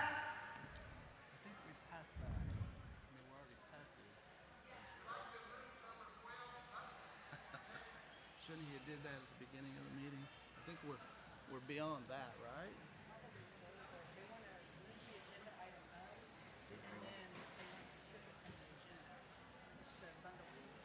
Oh, well, when it comes up, all you have to do is pull it. Yeah, they want to do it now. Yeah, and they told me they were going to just pull it.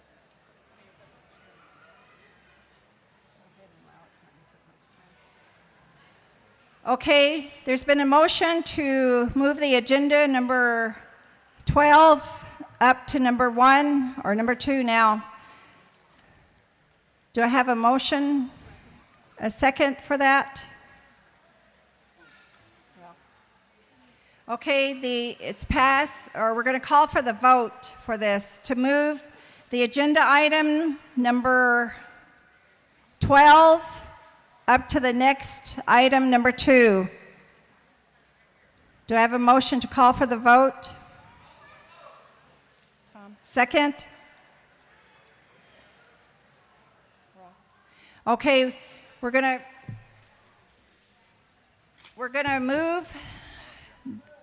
vote to move number 12, a resolution for the bundle keeper, up to number 2.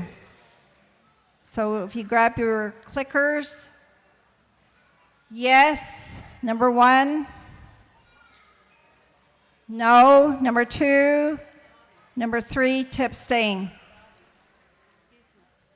You already moved your, that would be the third resolution because you voted first on the tribal council coordinator. That was the first one. The second one was the budget. Now you're moving number 12. That'll be the third resolution. Correct? Yes. Thank you. Yes. So this resolution number 12 will be up next.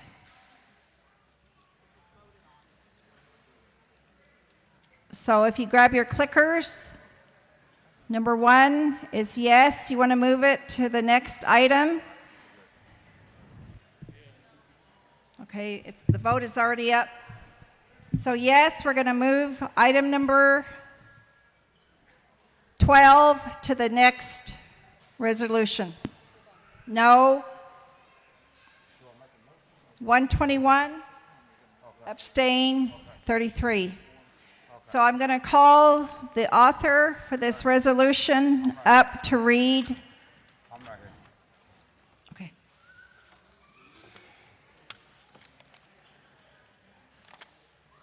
Let me find the resolution. Hold on.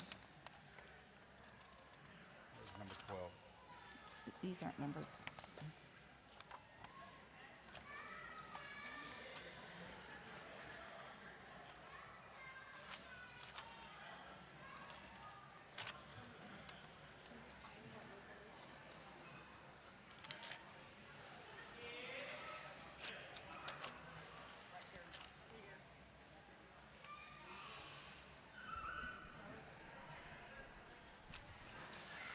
I was the author for this. My name's Sonny Redshin.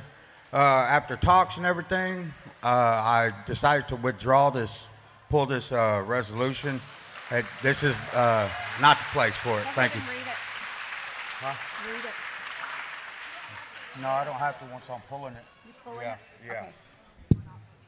Yeah. Okay, so number 12, a resolution for the sacred bundle has been pulled, bundle keeper. So that's off the agenda.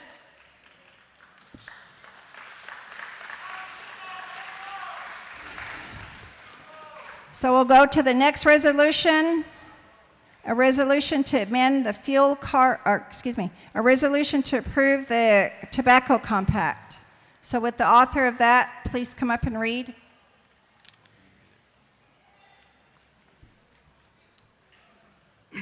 Whereas the Cheyenne Arapaho tribes are federally recognized Indian tribe organized under a constitution approved by the tribal membership of April 4, 2006 and approved by the Secretary of Interior, and whereas the Tribal Council finds it in the best interest of the tribes to promote the education, economic, and social welfare of the people, as well as to protect the religious freedoms and tribal customs of all tribal members, and whereas in the preamble of the Constitution, the people of the Cheyenne Arapaho tribe state they do establish the Constitution in order to sustain and promote their cultures, languages, and the way of life, protect their religious rights, establish and promote justice for all people, promote education, establish guidance and direction for their government, respect and protect their natural environment and resources, and advance the general welfare for themselves and their prosperity.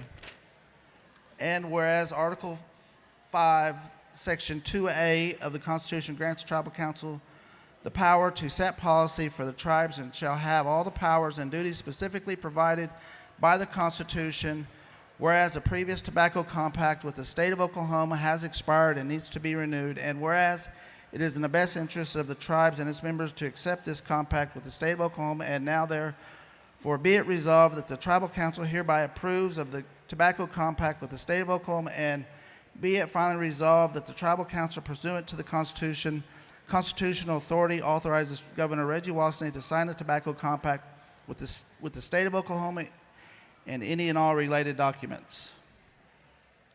I'll have Herschel come up here and explain a little bit better.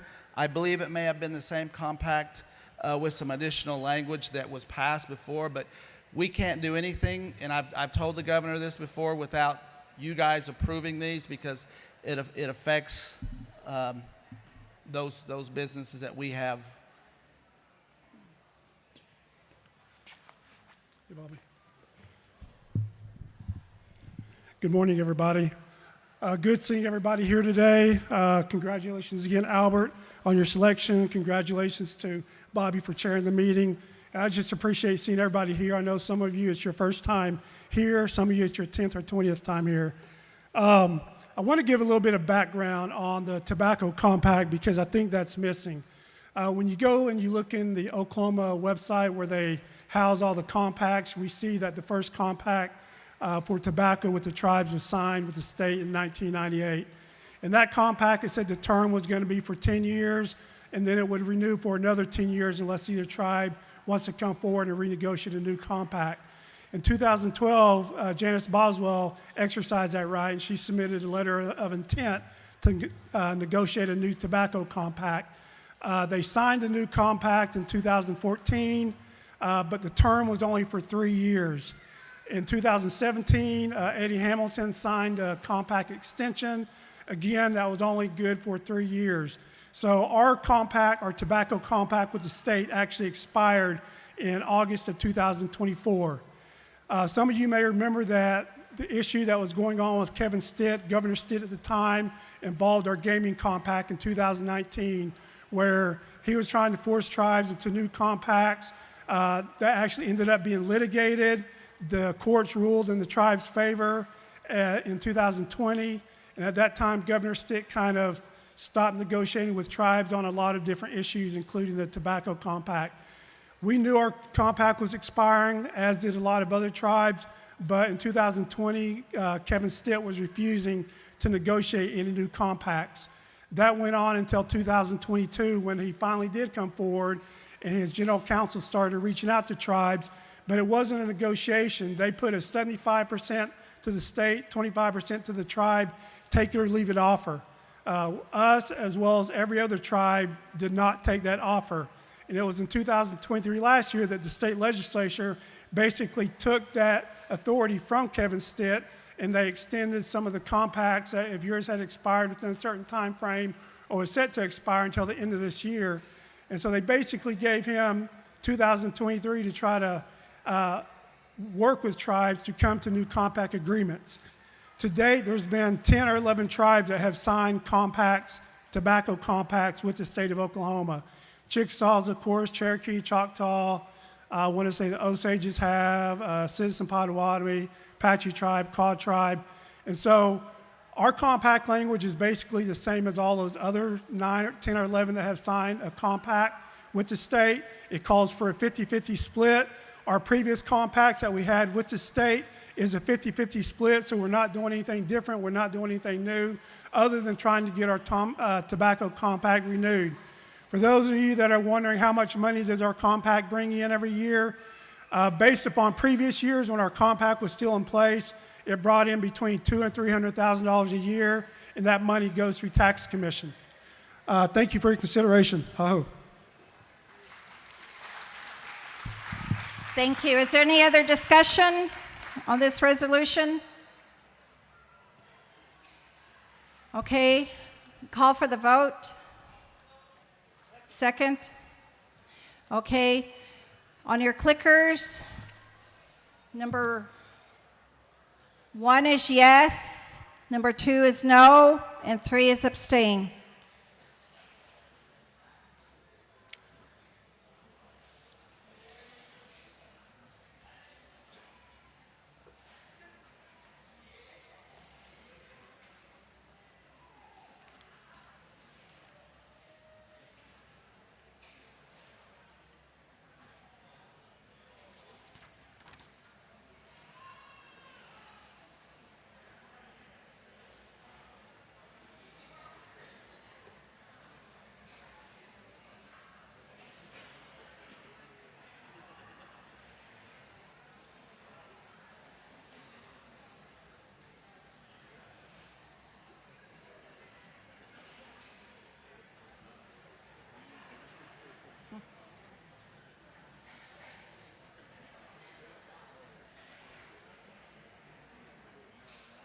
Okay, the results, yes, 272, no, 91, and 30 abstained. The resolution has passed. The third item on the agenda, the fifth item on the agenda, excuse me, a resolution to amend the fuel card. Can I have the author for that come up and read it?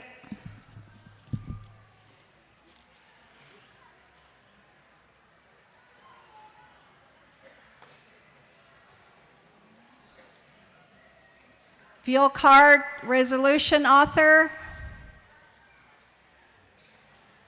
Okay, I'm going to go ahead and read it.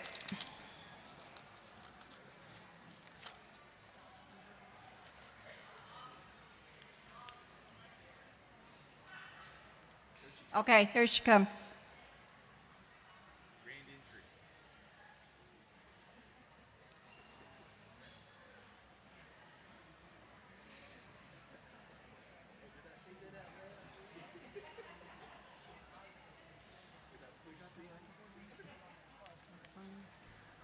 Hello, my name is Leah Burrows. I'm the author of this resolution, and I want to rescind it because it's covered under item 9 under the corrected version.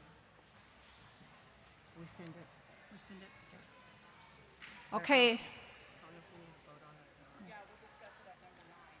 Okay, this one is apparently was submitted twice, so this version will be rescinded at the request of the author, and then we will address it here in a few minutes. The next item on the agenda, a resolution regarding employees and tribal meetings. Can I have the author for this resolution come up?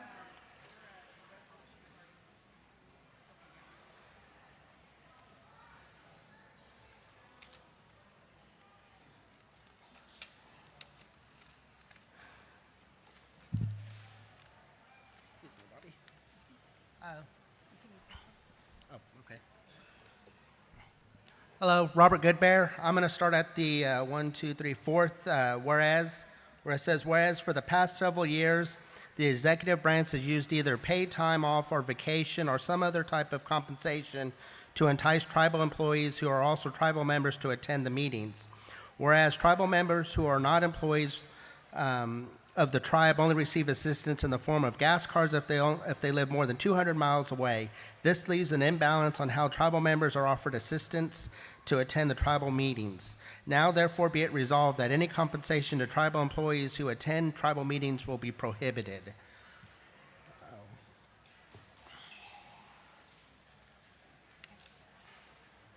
Okay, we're open to discussion for this resolution. 3 minutes, okay. Basically, I put this in because if you're an employee of the tribe, you already live in district and you should already have an incentive to come to the meetings. That's your day off for you to get vacation. I actually take time off from my paid job to come to these meetings, and I only get assistance in gas card, and that doesn't even cover me coming to the meeting, getting a hotel room, to do all that. I would still come to the meetings whether I got the gas card or not. For tribal employees, to me, that seems like that's the executive branch trying to bribe them to say, hey, we want you to vote this way, and if you do, we're going to give you some time off. Whether that's how the governor intends it or not, that's how it's interpreted by a lot of us tribal members.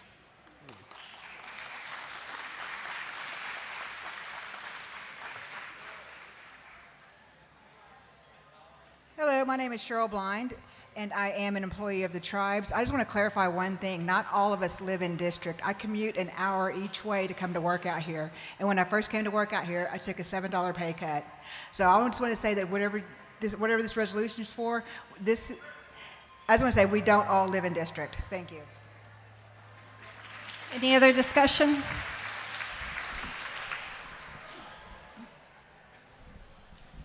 My name is Pat Smothers. My question is, where does this administrative leave money come from?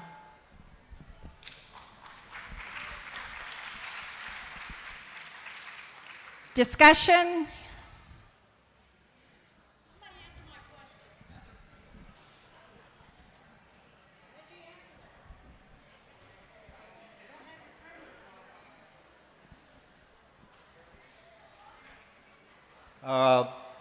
A lot of elder people don't get that kind of money. I mean, I live in Calumet, and that's a long ways from me. I have to hustle around and sell cans or, just every nickel and dime I can get, that I have to put forth to come to these meetings. And I get chewed out by my friend here. I don't show up. I may be an Arapaho chief, but I'm not that. I don't get paid by the chiefs. I never did go to a chiefs meeting because that's too far. How many times have you gone to Oklahoma City and back for a hospitalization for cancer or whatever? That takes a lot out of us. We don't go and beg the office here because I know what the answer is going to be. I know how it's going to be here. Now, maybe if I was an employee, I'd be all right, but I'm not. I know a lot of you don't have employment like I do. I don't have no employment. All I get is what I get from Social Security. And that's it.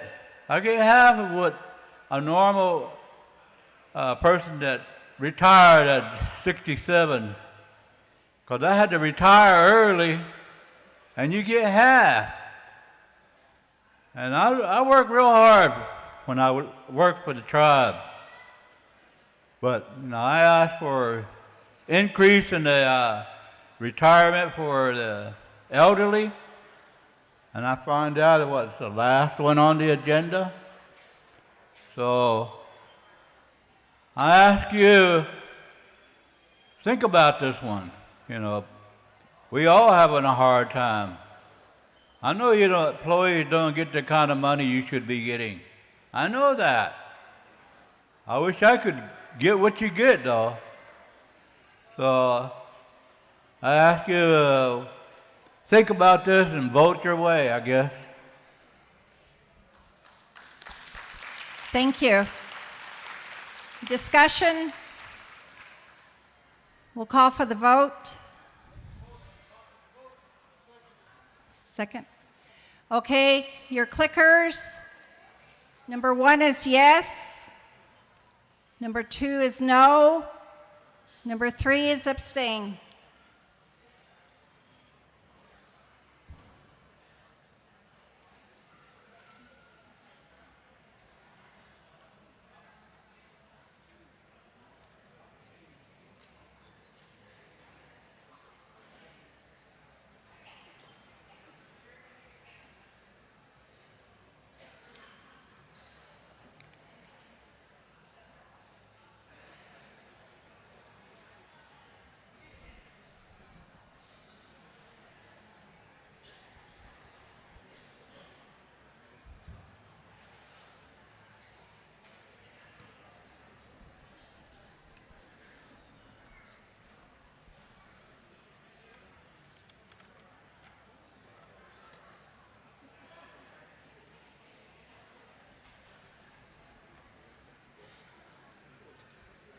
Someone lost their phone and someone brought it up, but someone keeps trying to call it, but it got a lock on it. I can't answer it.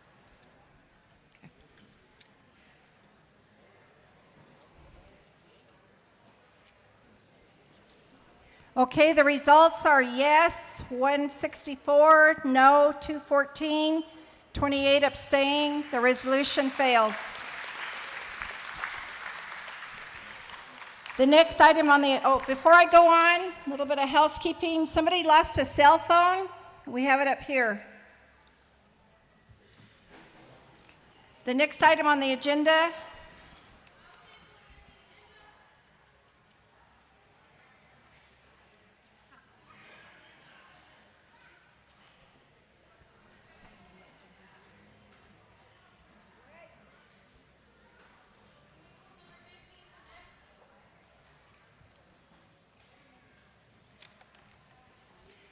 There's been a motion on the floor to move the number 15 resolution up to the next item on the agenda.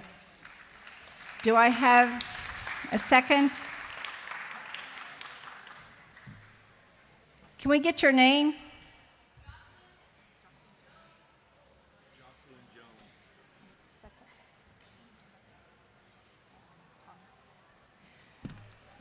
Okay, we're going to vote on moving the agenda number 15, a resolution to increase the elder check amount up to the next item on the agenda. So if you grab your clickers, number 1 is yes, number 2 is no, number 3 is abstain.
Number 1, 340 yes, 49 no, 10 abstain. This item, number 15, a resolution to increase the elder check amount will be next on the agenda. Would the author of that resolution come forward to read it?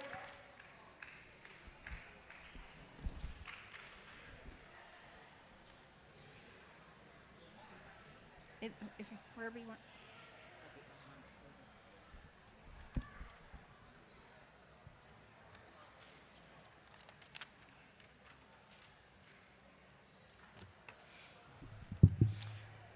Hello, everybody. Thank you all for coming, and especially those that came from Canada. Welcome here. I just want to thank everybody.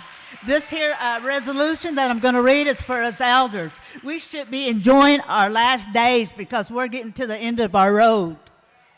So, anyway, this has been brought out several times, and Read the resolution. oh, and I will. Let me read it. Okay. Sorry about that. Jumped the gun.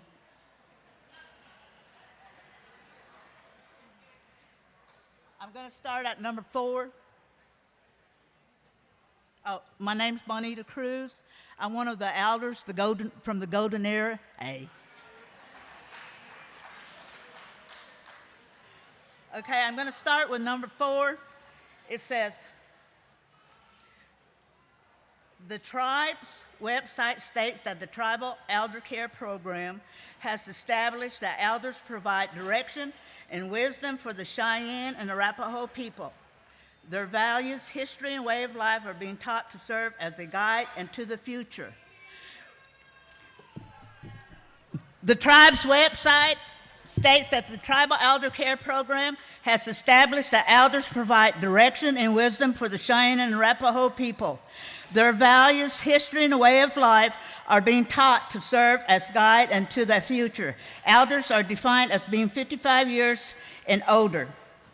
And the Tribal Elder Care Program provides a wide range of services to honor and show appreciation to our elders. Among these benefits, a monthly food check in the amount of $150 for elders 55 and 60, and $300 for the elders 62 and older is distributed monthly.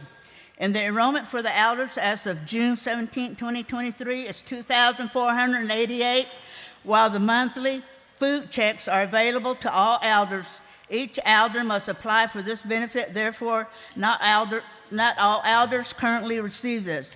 The number of elders receiving elder food checks is currently at 2,308. And it may be more now because this was last year, the amount. In May 2022, the tribal legislature passed a resolution giving elders 62 years and older an additional $150 per month. Elders 55 through 61 continue to receive only $150 per month. And there are 2 statistics that impact the effectiveness of this amount. It has been discussed during public hearings that elders receive this benefit because they are often tasked with providing for their family. The first statistic is the rate of inflation, which has risen 17.5% since 2021. The second item is the life expectancy of Native Americans dropped by 6.6 years from 2019 to 2021. Our life expectancy is now 65.2 years of age. Now, therefore, be it resolved by the Tribal Council of the Cheyenne and Arapaho tribes that in order to provide for their families during the remainder of their shortened lives, that tribal elders will receive monthly food checks in the amount of $500. It be further resolved, the tribal elders request an amendment to include a cost of living adjustment to be implemented at the beginning of each year to be added to the amount of the elder checks. The amount of the cost of living adjustment will be the same rate as used for the tribal employees when receiving their cost of living adjustments. We feel that it is fair and just to award the above-mentioned dollars to our surviving elders during their latter years to become effectively immediately. Be it finally resolved, the Tribal Council, Cheyenne and Arapaho tribes approve the elderly monthly food check, increase $500 for all the elders aged 55 and older. Okay, we'll go into discussion for this resolution.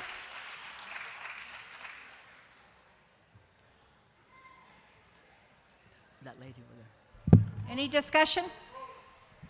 There's been a motion to call for the vote. Well, she was walking up there, though, before he hollered.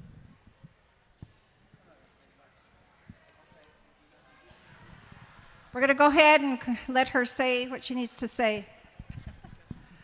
Okay, so what I need to say on this basically is that this is sorely needed. It's not our duty to. I mean, it's not our duty to figure out whether the government has enough money or not. That's their job. But we do know this, that these people need it. They're taking care of their grandkids because the parents are on drugs or something, don't have them. So, and I was surprised by some of these statistics here. I don't know where they came from, but that life expectancy, I wouldn't doubt that it's too far off, 65.2. So, you know, she had a good point, is that latter years, you know, we've got to take care of our elders. Respect and humility are some of our greatest values that we could live by.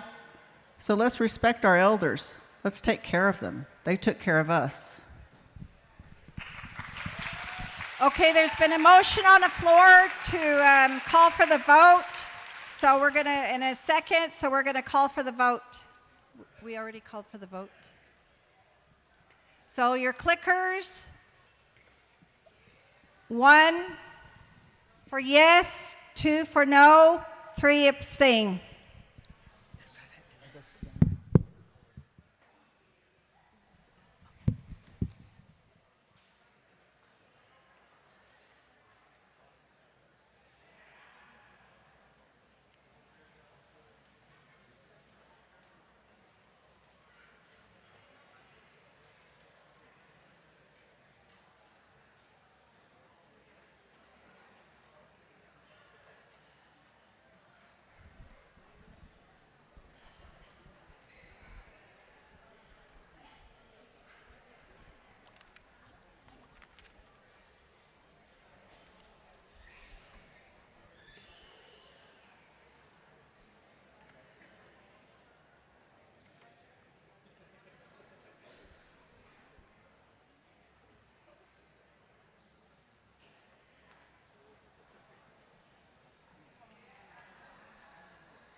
The resolution to increase the elder checks, yes, 342, no, 68, 11 abstain. Motion passes, or resolution passes. Okay, we are on number 8 of the agenda. We have 15 more to go. It's 12, after 12. There was an offer by our last tribal council coordinator to go ahead and feed our elders and diabetics.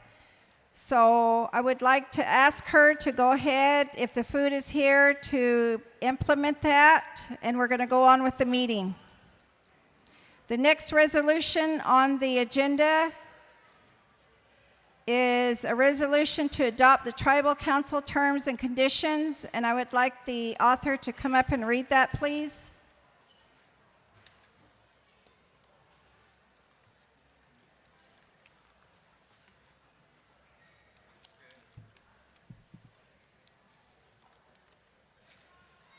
The author, will go ahead and read the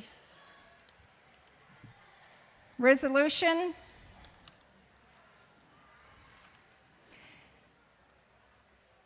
I'm going to start with the second whereas. The Office of Tribal Council, the coordinator shall serve under terms and conditions established by the Tribal Council, and whereas the Tribal Council hereby sets the terms of the coordinator office of the Tribal Council. The terms are constitutional, 18 years and older. Number 2, tribal member. Oh, number 3. Okay. Sorry, it took me a minute. Okay, so the terms and conditions, we have the constitutional terms, 18 years, tribal member, the coordinator selected at the tribal council, meeting or special meeting as needed, additional. So When I was the coordinator for this position, it was kind of unorganized, you know, because the chairman didn't sign, he lived in Texas, the secretary, I don't know where she lived, but it took longer than 5 days to get the resolutions back. And some of them weren't signed and not all of them were given. Oh, okay, my bad. Terms, okay, okay. So additional terms of selected coordinator will begin January and end December 31st. That's one of the new additionals. Selected coordinator will complete all required tasks, reviving minutes, recording minutes, and Office of Tribal Council files. Selected coordinator, if recalled at a special meeting, the newly selected coordinator will take office 30 days after selection in order to close out constitutional requirements stated in the conditions section of this resolution and expenditures incurred during services. That's a new one. D, if new election takes place, coordinator will serve until next annual tribal council meeting. That's a new one. E, all applicants for coordinators shall reside within the 10 county tribal service area counties, including the following: Beckham, Washita, Custer, Roger Mills, Woodward, Blaine, Canadian, Kingfisher, Dewey, and Ellis. That was also a new one.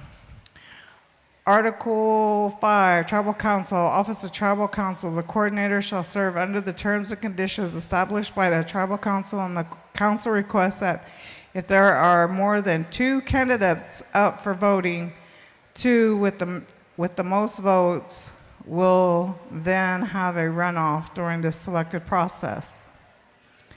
And then whereas the Tribal Council hereby sets the conditions of the coordinator, Office of Tribal Council as follows.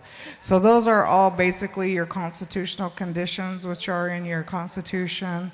The additional that have already been set back in 2008, become knowledgeable functions. At the request of the Tribal Council, coordinator shall attend community meetings, information, and discuss the constitutional powers provided.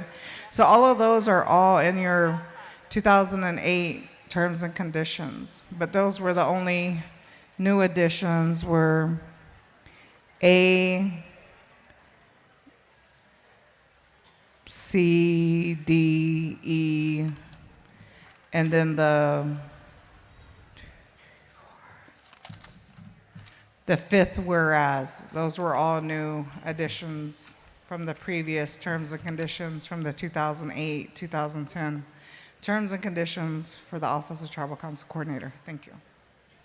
Okay, before we open this up for discussion, I just was asked to, we have volunteers that are going to serve our elders and diabetics, so please do not go get in line.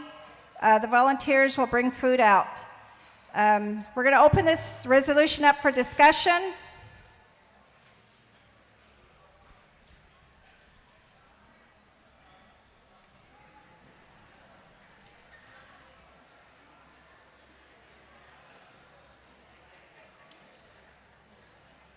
Good morning, Pete Salinas again. Got a few issues with this resolution. Most of it is redundant. It's just listing the job duties that we already know in the Constitution. And terms and conditions basically to me means how long they serve, how long the coordinator is going to serve, and what we're going to pay them.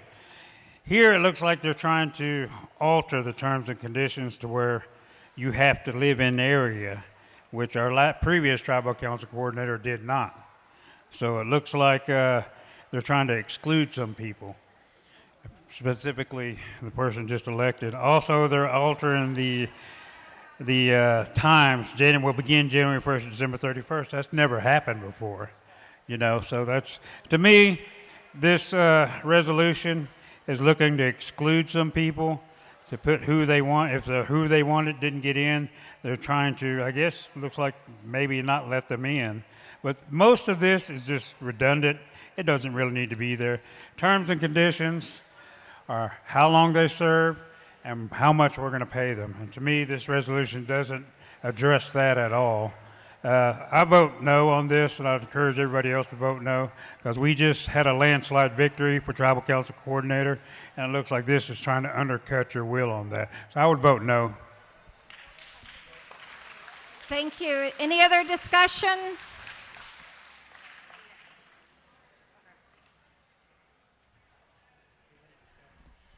No, I didn't. I read the resolution.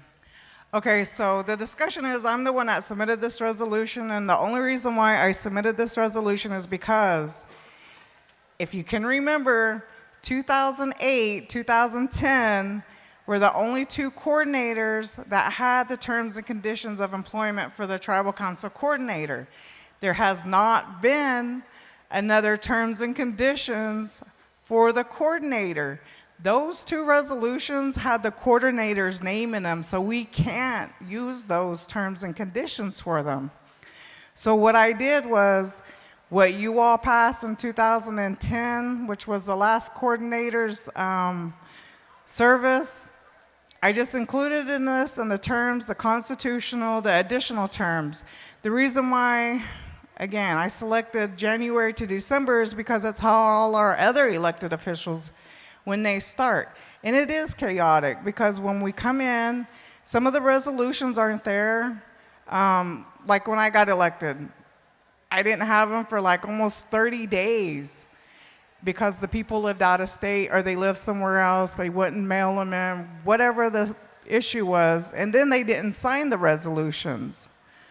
So it gives the coordinator time to get all the resolutions, the required constitutional documents together, pay the bills, make sure everything's in order, then they can take office in January. The other issue was being recalled. Okay, so when Pete got taken out of office, there was no coordinator reselected. So the Office of Tribal Council stayed vacant for I don't know how long. And I didn't get to put that part in there, but like unforeseen circumstances, if something should happen to the coordinator, don't you think that should be one of the remedies in electing a new coordinator? That wasn't in there, but if a coordinator should get special recall, then that's a process. So that's what I'm saying. These constitutional trainings, without these constitutional trainings and thinking about all of these what ifs, tribal council really can't be effective. You know, living in the service area, it's not saying that when he's running, he can't live in a service area. It's just saying when he's the coordinator, he has to live in a service area. And you heard him this morning. He's moving, he's relocating to the service area. So that's nothing different. Also, if we had that 2 runoff vote, you know, that would have came down to Albert and Joaquin. So those kind of things are, that's what I'm saying. Okay, discussion? Hello, I just wanted to comment on this resolution because I think it makes a lot of good points. One main one that we just saw is we need a runoff process. Like I said, there were 6 of us who ran for Tribal Council Coordinator. The top 2, if we had a runoff process, then would have ran against each other because it's real easy in these political games to make different moves and get people hyped up about things to get lots of people to run so that your candidate, you can throw the votes basically is what's happening. It's not a fair process. We need a runoff process. It just makes sense. The other thing that makes sense is to wait and for your Tribal Council Coordinator, the new one, to come in at the end of the fiscal year. It doesn't mean we're paying 2 Tribal Council Coordinators. It means the current one stays in, closes out the year, closes out the budget, and then your new one takes office January 1st. No, we're not paying 2 Tribal Council Coordinators. Also, it states you got to live in CNA country. You know, if you want to be governor, if you want to be a legislator, you have to live in CNA country. There are a lot of people that want to change that, but it's like, no. If you want to come and serve your people, you've got to get up here and live in CNA country. That's how I feel. How it is now, there's nothing that says, you know, when I ran, excuse me, why are you? That's very rude. Okay, let's have some order here. She's got her time. She's almost done, so bear with us. So when I took office, I did move up to El Reno, but as we have it now, unless we change it, a person could live in Texas or California and be voted in. They don't have to move to CNA country. They could just, you know, they don't have to move here. We don't want that. We don't want someone, well, that's what this says. We need to vote yes on this resolution. Thank you. Okay, we're here for discussion on this resolution. I just asked for order. Hello.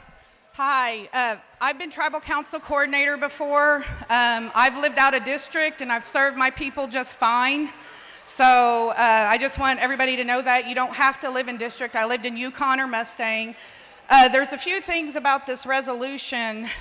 First of all, residency restriction, it's not a constitutional requirement to be able to live in the district for this one. Also, when you read through this, it says the terms of the selected coordinator will begin January 1st and end December 31st, but then if we have a special tribal council meeting and we get a removal of a actual coordinator, and then we go into the person that got elected, and it says that if a new election takes place, the coordinator will serve until the next annual tribal council meeting.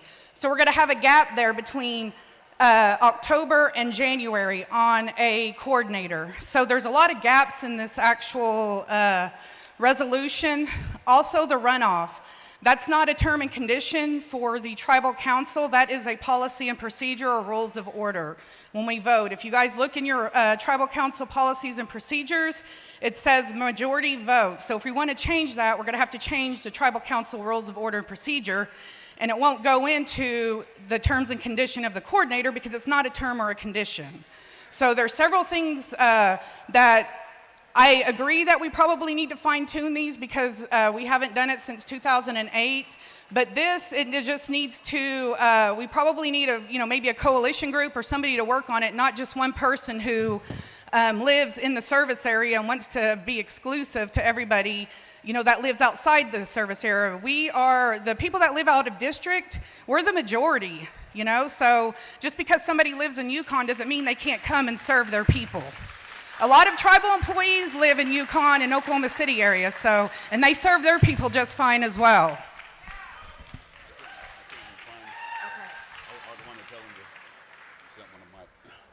Okay, so that's the discussion on this resolution. We're going to have a little bit of housekeeping. Yes, we're trying to have a good meeting here and be respectful, be humble, and respect each other as Cheyenne Arapaho people. And if you have something to say, come up here and say it instead of screaming in the back.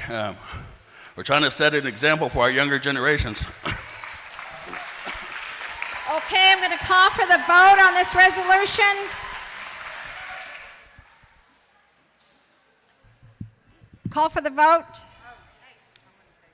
Oh, okay.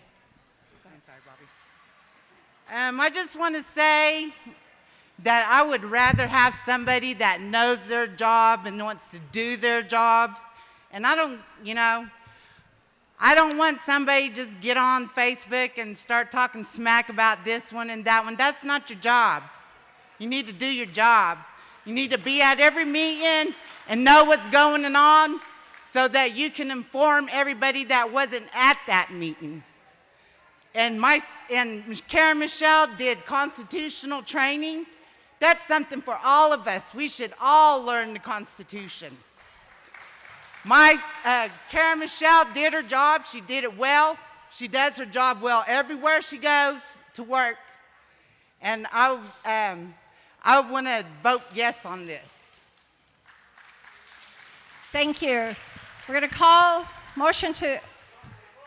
Call for the vote. Second. Okay, your clickers. Number 1, yes. 2, no. 3, abstain.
Okay, the results, yes, 181, no, 157, 3 abstain. Resolution passes.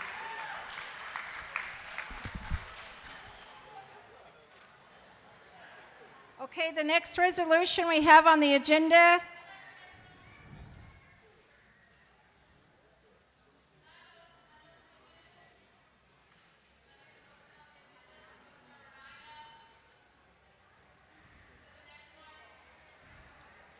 there's been a motion on the floor to move number 9, a resolution to amend the fuel card resolution up to the current resolution. Second. Can we get your names?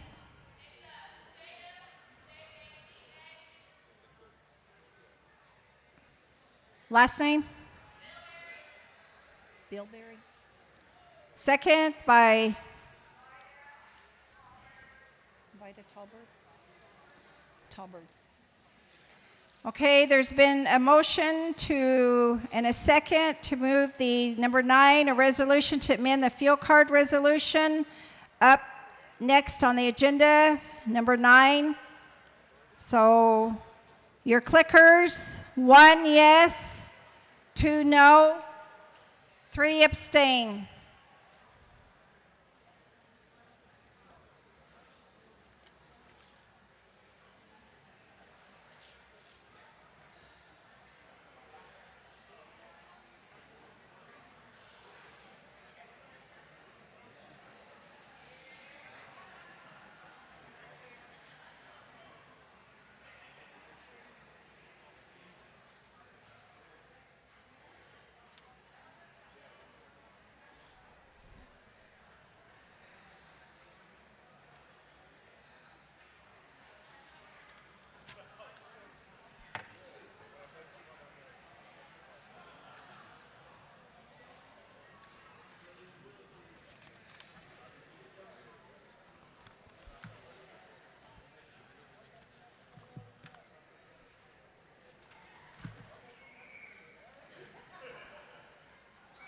Can you find that resolution? Can you find that resolution? Okay. Yes, 190, no, 76, abstain 32. The motion passes. So the next item on the agenda will be a resolution to amend the fuel card resolution. Submit it with corrections. And we have the author here to read that.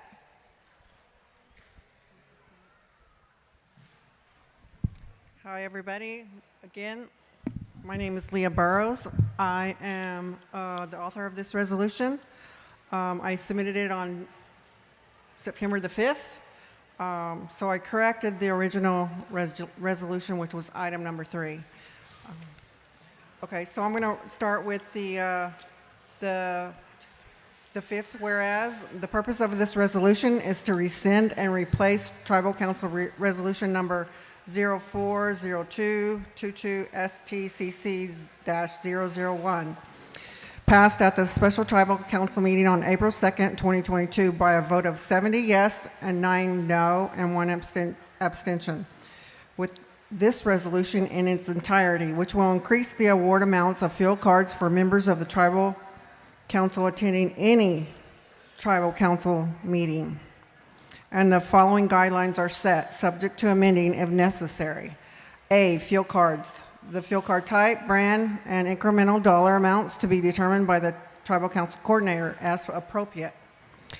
B, eligibility.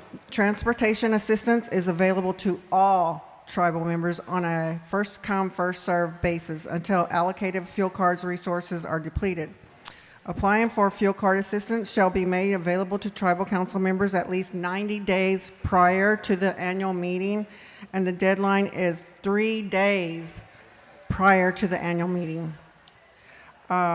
C, distance. Transportation will be provided to tribal members residing over 200 miles round trip from Concho, Oklahoma. D, suspension. Suspension of future fuel card assistance to tribal members who abuse or misuse resources will be enforced by the Tribal Council Coordinator after verification of non-attendance to the annual meeting of the Tribal Council. E, award amount. The following mileage chart shall be used as guidance for determining the total amount in fuel cards to be awarded. And you can read the chart yourself. So now, therefore, it be resolved by the Tribal Council of the Cheyenne Arapaho Tribes hereby and annex this policy for establishing fuel card assistance. Now, this is a policy. This is a power that we have within the Tribal Council Okay, branch. we're going to open this resolution up for discussion. Can I kill while it's... Yeah. Okay. So that's the reason why I wrote it, because a policy is one of the powers of our branch of government. A policy is something that we have to enforce amongst ourselves as Tribal Council members.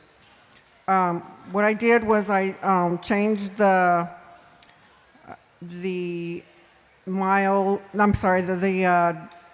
availability to 3 days prior, and I think before it might have been like 30 days prior. But this resolution replaces the old policy in its entirety. So the other thing that I changed is the 200 miles round trip. To make that clear, I removed the carpool requirement because every tribal member should benefit from this, regardless if you're just the driver or you're a passenger in the car. You should benefit from coming to this meeting. I no longer followed the HOPE program mileage chart, and I increased the amounts. I doubled them due to inflation and cost of fuel. So the minimum amount you would get is $100. The maximum amount you would get is $500. For example, my son, he lives in Phoenix. He gets the 250 mileage chart amount that's in place right now. And next year, he would get the maximum, 500, because Phoenix is like 900 miles.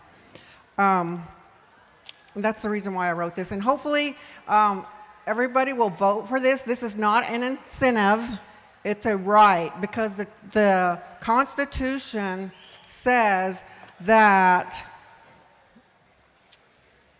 the tribes shall, that means it's required to, shall, it must provide bus transportation for members of the tribe to attend the annual meeting. So again, it's not an incentive, it's for everybody that travels over 200 miles round trip.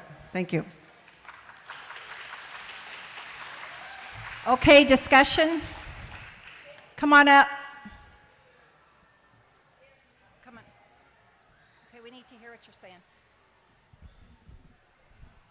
If the dollar amount is already determined, then on A, where it says fuel cards, it says fuel card type, brand, and dollar amounts to be determined by the Tribal Council Coordinator as appropriate. Doesn't that just opposite of already having it laid out? I like it. I just think this says something different other than the mileage. It's like, to me, I'm reading this as the tribal council coordinator can say, oh, yeah, I think you can get a fuel card. I deem it necessary. Where another person can't. I just think everything's good except for that A on the fuel cards. Okay, discussion?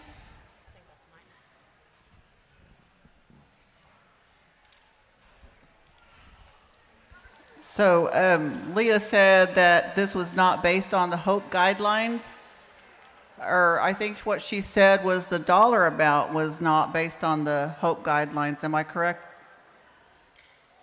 Okay, but I think the distance is the same. Okay, so, and one of the arguments that was against this was that you're leaving out people who live in Lawton or, within that 200 miles. But is that not the job of our transit department? How many people out here can say that they have gotten to ride the transit? I mean, I don't know how effective it is. We don't have any outcomes of how many of these programs are serving people. What are the outcomes? We just hear about people complaining that they don't get a ride to the doctor or to dialysis. But what are the outcomes?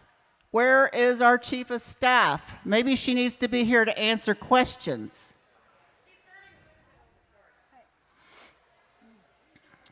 So I think she needs to answer some questions. And one thing, speaking of chief of staff, and okay, well, I've been told to stick to the resolution, but this is the people's meeting, and I think that we should be able to deviate a little bit because we have a lot of issues that concern us. So, just the people that live out of district deserve equal treatment compared to the people that are in district. We are tribal members too. It doesn't matter about our blood quantum. It doesn't matter if you're married to somebody who's non-native or a different tribe. We're all the same. So treat us the same. Thank you. Hello. So my issue with this resolution is that, okay, so we have a current fuel card policy in place. It literally states that you have to live 200 or more miles away in order to receive a fuel card, okay?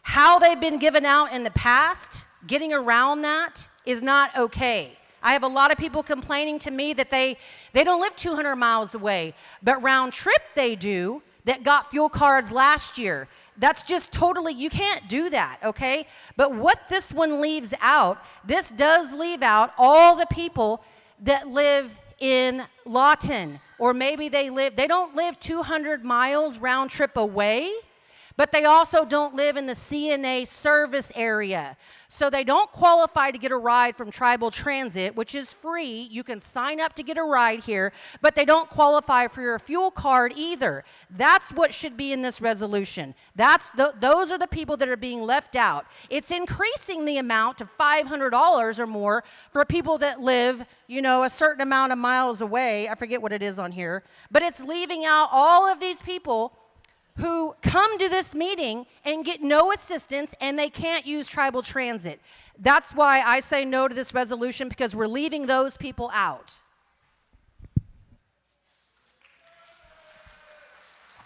Okay. Call for the vote. Been seconded. Okay, so I can't counter? No. So we're going to go to your clickers. Number 1, yes. Number 2, yes, that you want to vote on the resolution to amend the fuel card. No, you don't want the resolution to amend the fuel card. And 3, abstain.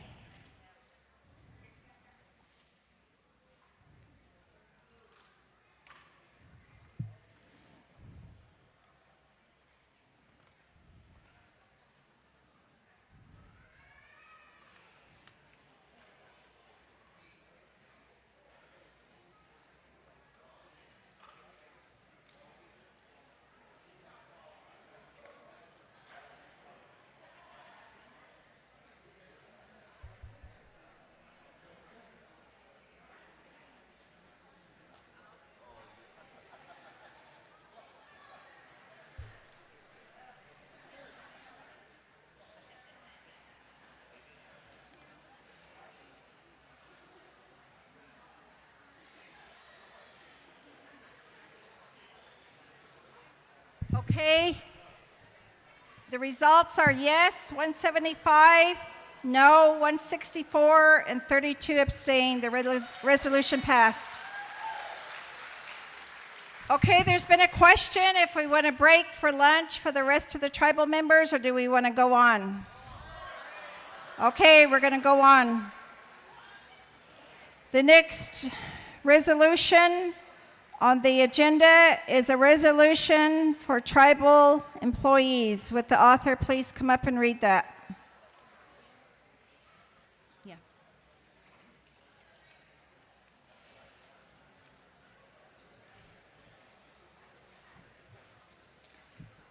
Okay, I'm going to go ahead and read the resolution.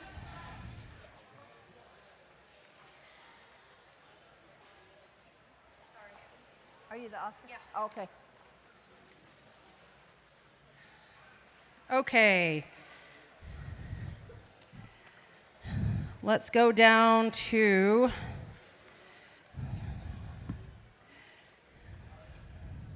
the fourth whereas the general welfare for tribal employees and their children would benefit from the option of a flexible work schedule.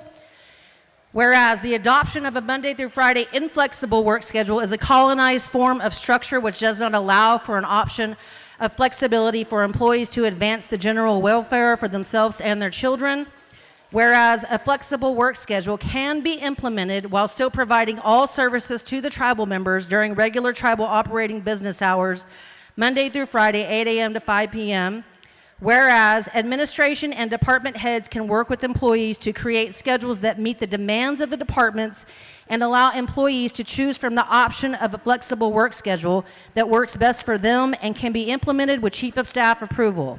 Whereas guidelines can be established for a flexible work schedule and telework options, with an example being 5 8-hour work days or 4 10-hour work days, with the option of telework days not to exceed 2 days per week. Now therefore be it resolved that the tribal council recognizes that alternative work arrangements may provide advantages for both the tribes and its employees, including but not limited to increased productivity and performance, enhanced employee recruitment and retention, cost and space reduction, and greater work-life balance. Be it further resolved, at all times, the primary consideration with respect to implementing a flexible schedule will be the tribal operational needs of the Cheyenne and Arapaho tribal government and to providing services to tribal members. Be it finally resolved that the Cheyenne and Arapaho Tribal Council supports the establishment of a flexible work schedule for tribal employees. Okay, we'll go into discussion for this resolution. I just have a quick thing to say. I had to travel to Michigan with my older son this summer, and I met some women who are leaders in their tribes. They've been working for their tribe for over 20 years. They implemented a flexible work schedule during COVID, and they're still using that schedule. They're thriving. Their people are happy. This was an example of how they do it. If you work 5 days a week, 8 hours a day, you can work one of those days from home. If you work 4 10-hour days, you can work 2 days from home. That's just an example. We have federal employees who use flexible scheduling. They work 4 9s. That's game and fish. There are all kinds of tribes across the country who use flexible work schedules. It wasn't until just barely over 100 years ago that we had to, as indigenous people, we lived to subsist, to be with our families. We hunted, we fished, we gathered. And now we're in this colonized form of structure of living life where you work so many hours a day, so many days a week, so many years of your life, and then you retire. We need some flexibility. We have single moms, single dads. We have grandparents raising their grandchildren, great-grandchildren. This gives them an opportunity to have some flexibility, to focus more time, to just have flexibility in their schedule, that it's not so rigid, and I really think it would benefit our employees. Okay, thank you. Thank you, Cedar. You know, a lot of these resolutions have proper authorities that they go through, and that to me is an HR decision, that the tribes have personnel policies, they have personnel departments that actually, and Cedar's right, there needs to be flexibility, and we try to be flexible as much as we can so that people can go with their grandparents, take people to the doctor's appointments. We honestly look at all those things, and it's really not an authority that may be at this forum that it should be taken to the HR departments. And we did have a whole HR, almost it seemed like a council that looked at every situation that we had to determine whether we were going to fair or accurate or what we are. But I will say that we do need to change some things up. I have been proposing, you know, almost 6-hour work days, part-time for people with grandparents and kids at home.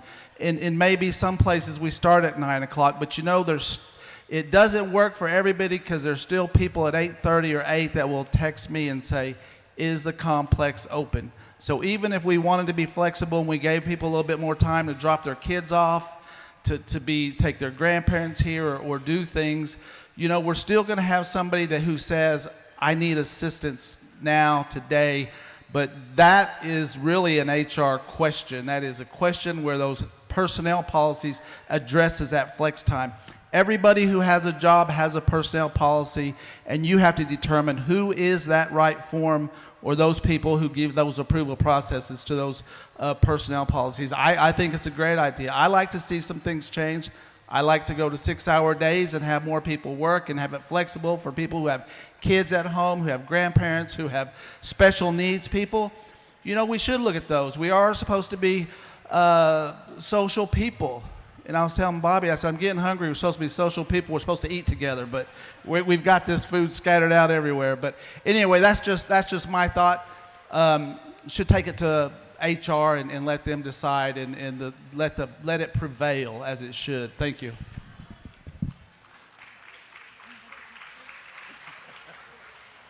Okay, discussion?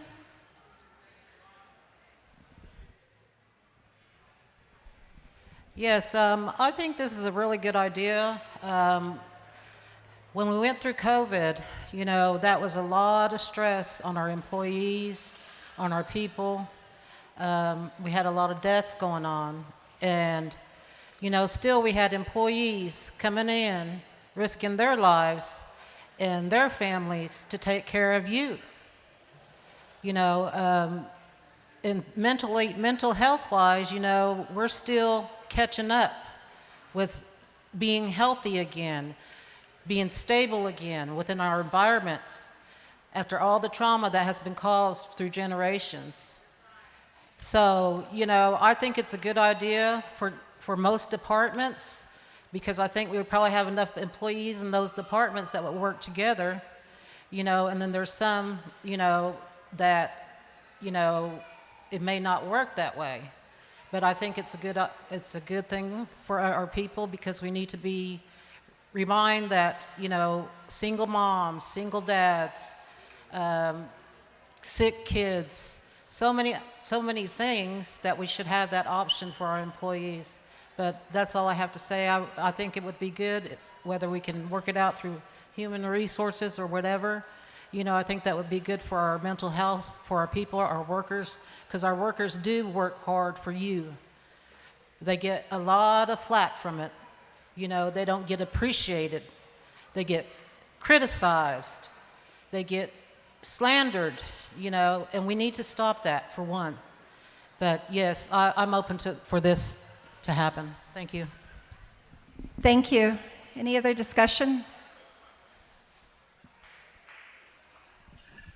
Hi, my name is Catherine Blackwolf, and I work for the tribal government. I'm an employee. I'm honestly going to vote no on this, because we are here to serve the people. We work 8 to 5 every day. We already get flex time, we already get vacation and sick. If we have other things to do, we can use that time to do what we need to do outside of, you know, work.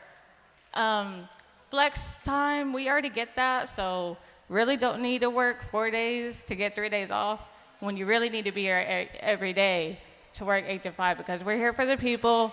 I mean, sometimes if you work overtime, That's what you're supposed to do. We are here for a purpose, to serve our people. So, and we do get a lot of backlash because people are calling and trying to get help. You know, we're here to help them. So, sorry, I have anxiety right now. But just show up. And if people don't want to work, if they want to work from home and do all that, then find somebody else that wants to come out here and work for our people. You're here to be compassionate, help our people. You know, you're tired of people arguing all the time, calling, complaining and stuff. Well, then get out there and do something about it. You know what I mean? Work, work, work. So I vote no.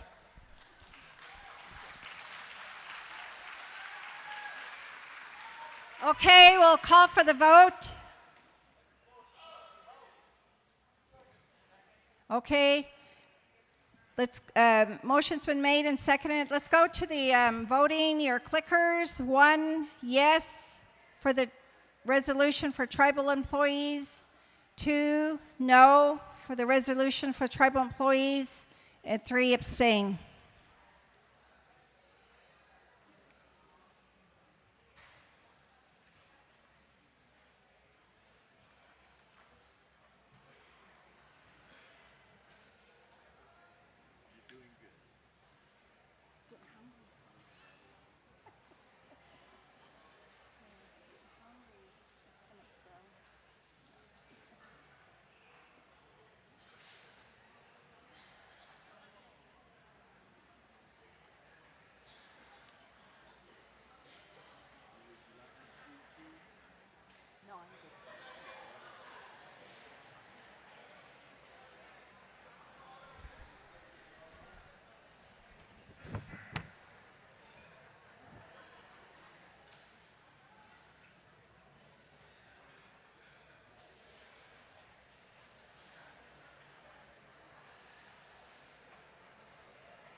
Just want to remind everybody, we still have a cell phone up here.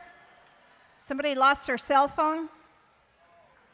Okay, resolution for tribal employees, yes, 114, no, 223, 22 abstain, resolution fails.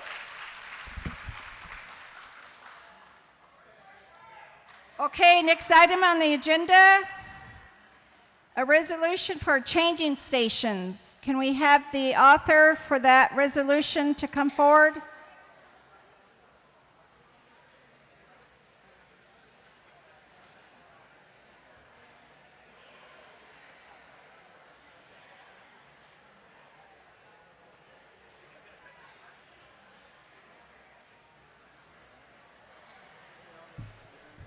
Hello.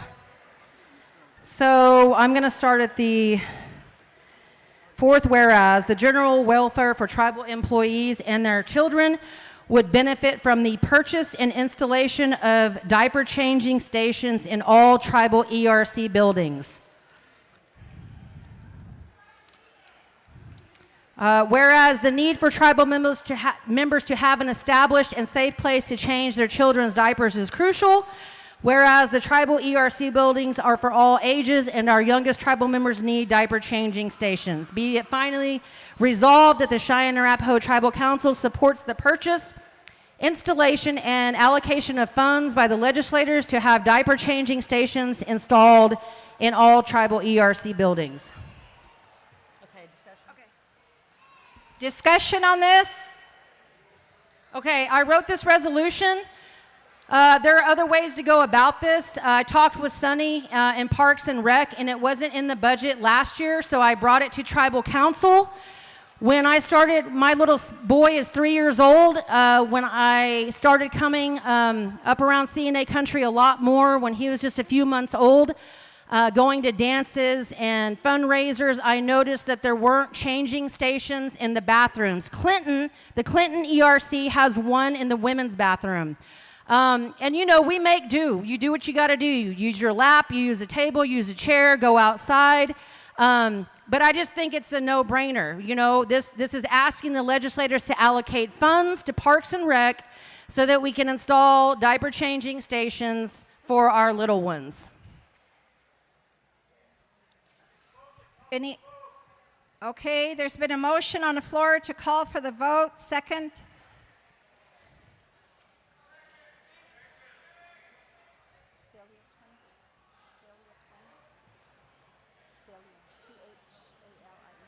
Okay. There was a motion for the call for the vote. Second. We'll get your clickers. Number 1, a resolution for changing stations. Yes, number 1. Number 2, no for the changing stations. And 3, abstain.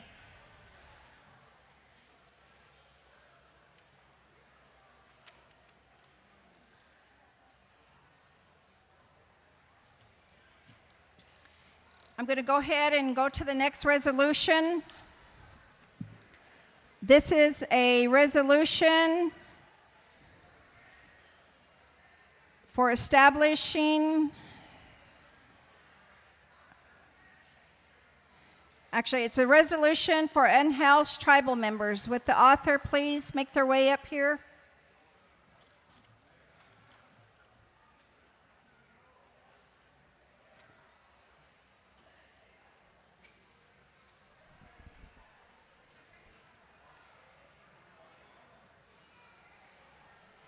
Resolution for changing stations, yes, 228, no, 67, 14 abstain.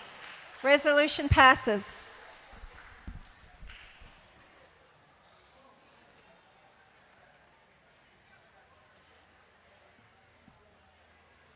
We have the author for the next resolution.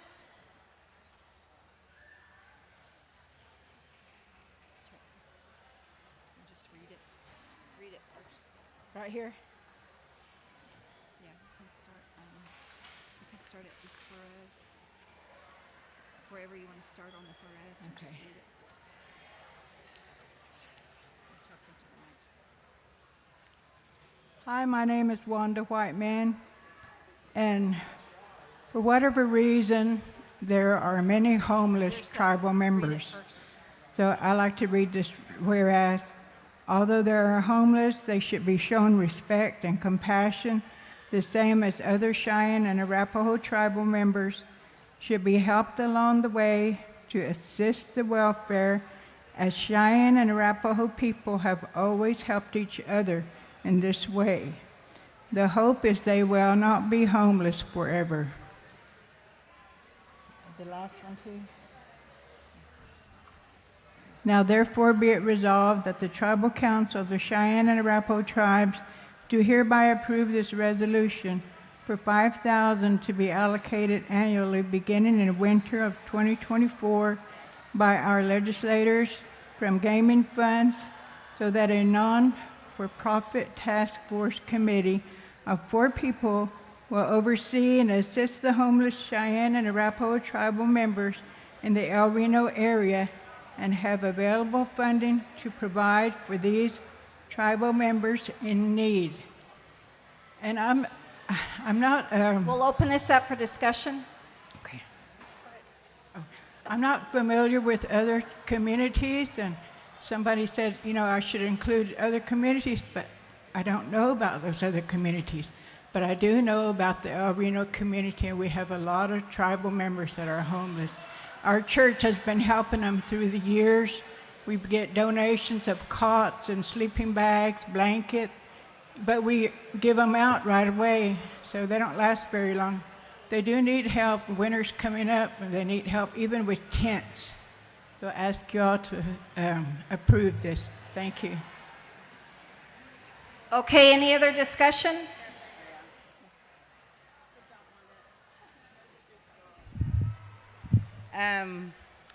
I just want to say that at the current time, my children and I are homeless, and we are staying in a transitional home that the CNA Housing has provided for us since,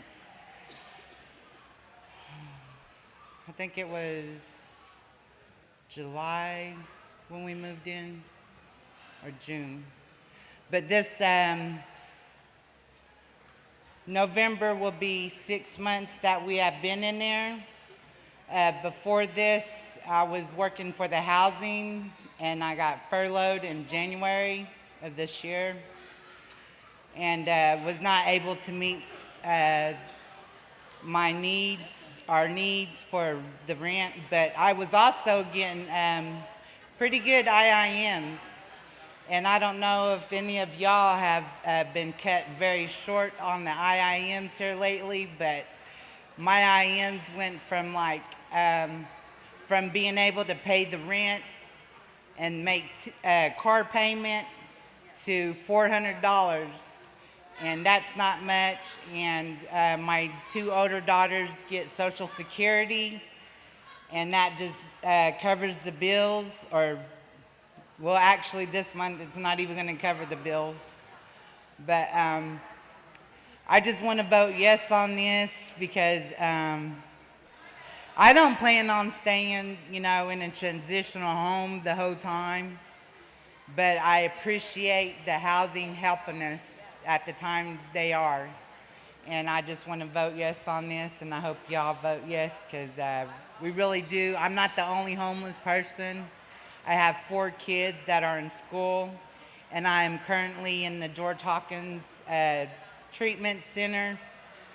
And yeah, I just really appreciate if you guys would pass this amendment.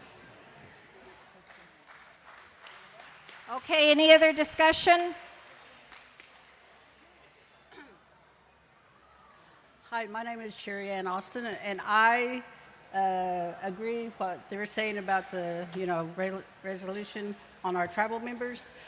I live in Oklahoma City, and it's a church. It's not really a church, but a group of church members. We go out, we feed the people on the streets, and we talk to them. Like she said, they give out tents, sleeping bags, clothes, food. We feed them. But since I've been doing this past year, I ran into quite a few of our tribal members. And that's sad to see, And I think it will be a good thing to pass this resolution because, they need help. And we're out there trying to help them. And that's what we're for, And I think it would be a good thing for us to help, our tribal members out on the street who are homeless and, try to get them back in, So, thank you. Okay, thank you. Other discussion? Hello, my name is David Levi, and I am part of the El Reno community. And I know, I see the homeless people in our community, and I know a lot of them. And a lot of them have addiction problems, alcoholism and addiction. I feel like this would be a good proposal, maybe if it would be amended we start to look into creating a sober living community in each one of our communities. There's one thing that we are able to get our people out to rehab. I went out to California for rehab last year and came back, and the most challenging part about coming back was getting a stable household for myself. I would like to thank the HOPE program for helping us out, but those months after that was very challenging. And I see a lot of our tribal members that go out to rehab in California, George Hawkins, this and that, they come right back to the streets because they have nowhere to go. So I would like to see if we can see about getting a sober living community going, a sober living house in El Reno, Geary, Watonga, Sealing, Hammond, Clinton. I believe that's what we would need because we need a smooth transition for our people when they need help.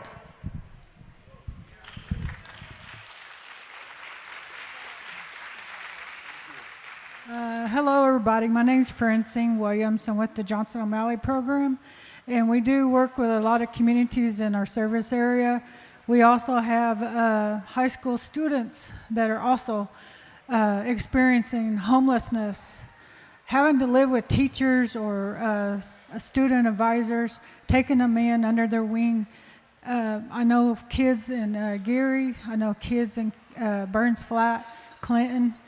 These are students that are Cheyenne Arapaho students that are needing places to live because of their parents under addictions or, not even in their life, not taking care of their children. And then we're depending on our grandparents to help raise our children. I was homeless at one time. I had to come here to Concho. I was trying to make it. We had jobs and everything, me and my husband, but we didn't have a place to live.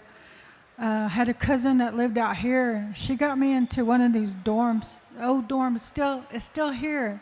Me and my daughter went by there not too long ago to remember where we came from, where we were. You know, even though I worked for the tribe, you know, I had a problem. I was homeless. My family and I were homeless. But, you know, we made it. Now I got a house. I own my own home. We didn't even have a car, you know. I had a friend that sold me a $400 car, and I bought it. You know, now I got too many cars in my parking lot, you know, but I remember where I came from. And I remember that the tribe did help me, you know, family members help, you know, but I know Wanda helps a lot of people. And I just wanted to tell y'all that because I even try to help people out in our community as well. People who are on dialysis and having hard times, you know. But I try to do what I can. I can't do everything, but I can do whatever I can to help. And I know Wanda helps a lot of people. And I know it's not just El Reno. I know there's a lot of communities that need help. So support this and support other communities as well. Thank you. Okay, thank you. Any other discussion? I'll go fast. I just want to say I fully support this. It does state specifically El Reno, but this is just something to get us going. You know, we have awesome social services program. We have, you know, our Hope program. But when it's freezing cold outside, this is a way, if we have this task force committee, it's a way for us to be boots on the ground, going out, doing outreach to these people to be able to get them supplies that they may need right then, because if they need a tent or sleeping bags or certain things, there's not time to wait on the process of our social services programs. This could grow, and we could reach out to all the different communities, the CNA communities, Oklahoma City. She mentioned her $400 car. I've been homeless with my older son. He's 25 now. I had a $500 car, and we lived in it, and we found housing, and I worked my way out of it.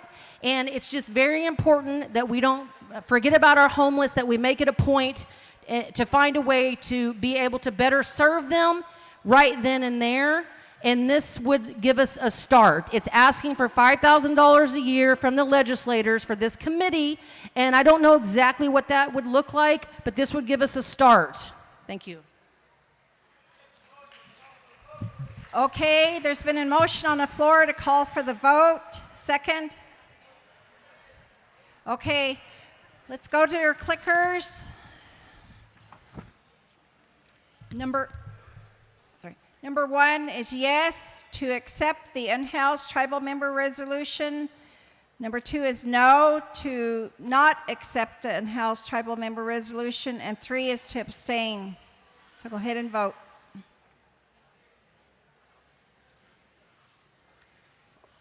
Our next resolution is establishing an out-of-district tribal members office at Concho. Can I have the author for that to come up?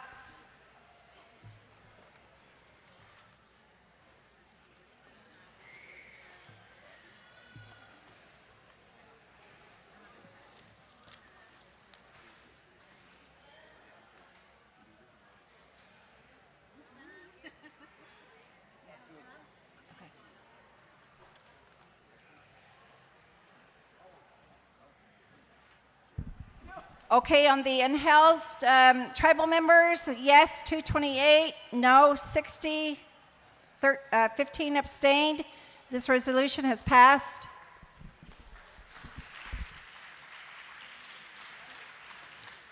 Okay, on this resolution, the author is not here, so I will read the,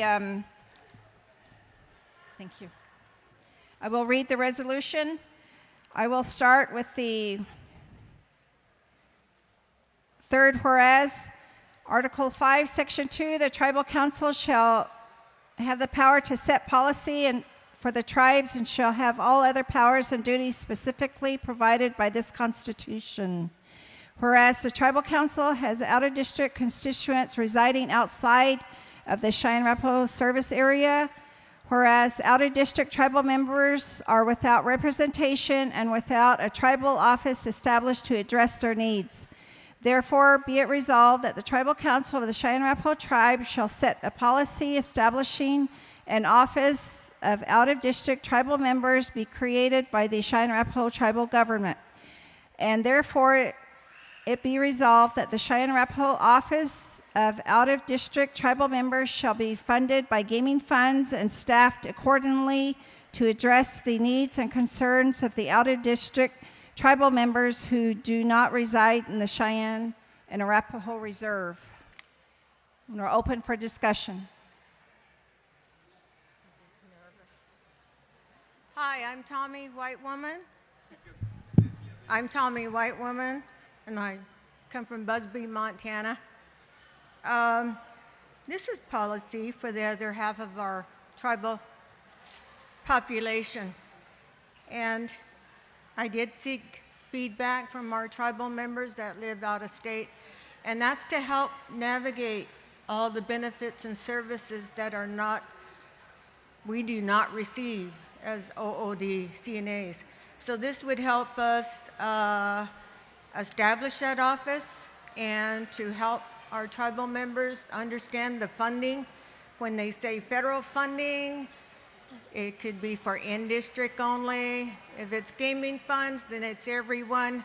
If it's tribal, it's kind of iffy there. So this is to help our tribal members understand what's available to all of us that reside out of district, and to hope that if we got our foot in the door, then hopefully we'll have a at-large representative eventually as one of our legislators. Thank you.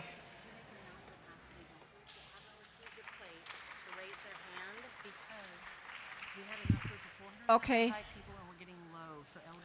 Okay. All right. Just housekeeping things. Number one, if people are leaving, can you turn in your clickers here? So if anyone that's leaving, turn in your clickers before you leave. Second, if there's any elders that did not get a plate, can you raise your hand so that we can ensure that our elders are fed? Here's one up here. Two. There's some up here in the front. We're going to continue with discussion.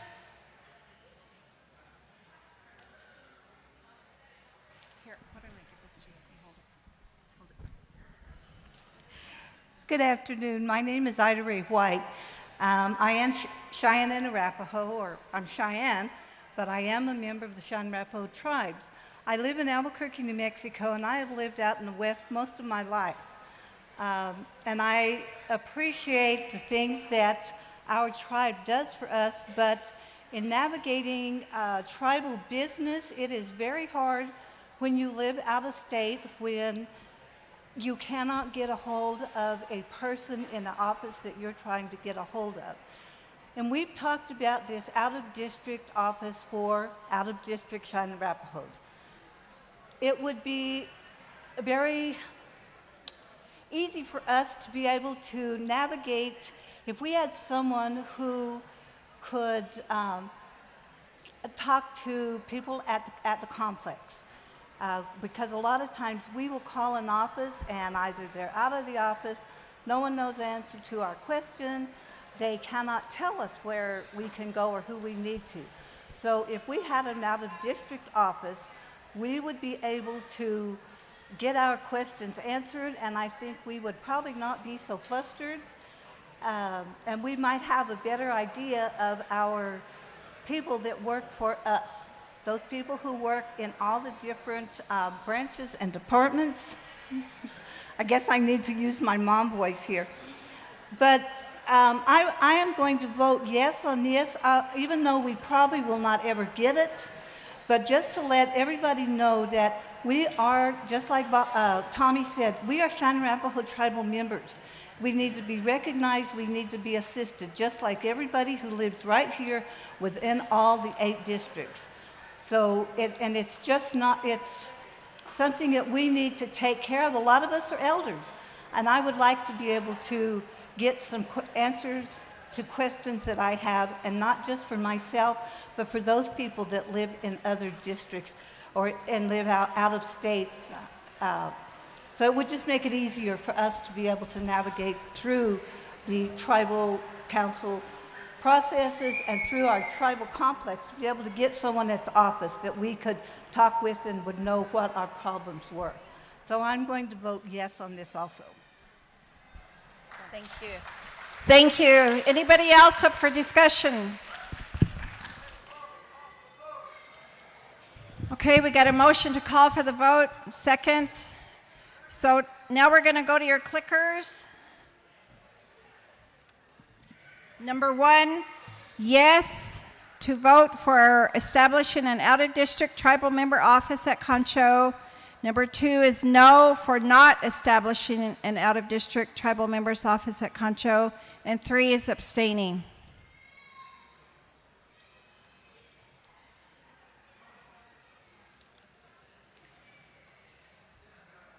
I'm going to go to the next resolution.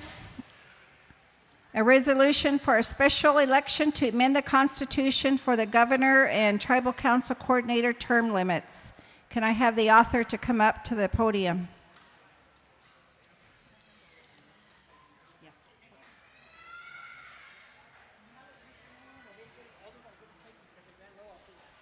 Any elders, please raise your hand at this time if you did not get a plate. There's one in front right there.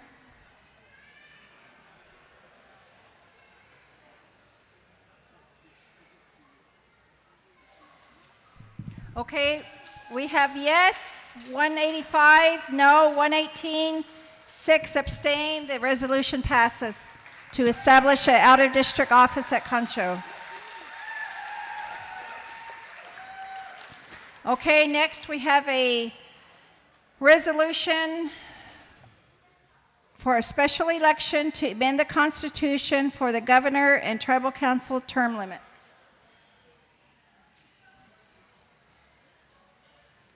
All right, I'm going to start at the 1, 2, 3, 4th. Whereas the tribal council sees the office of governor and tribal council coordinator have no term limits.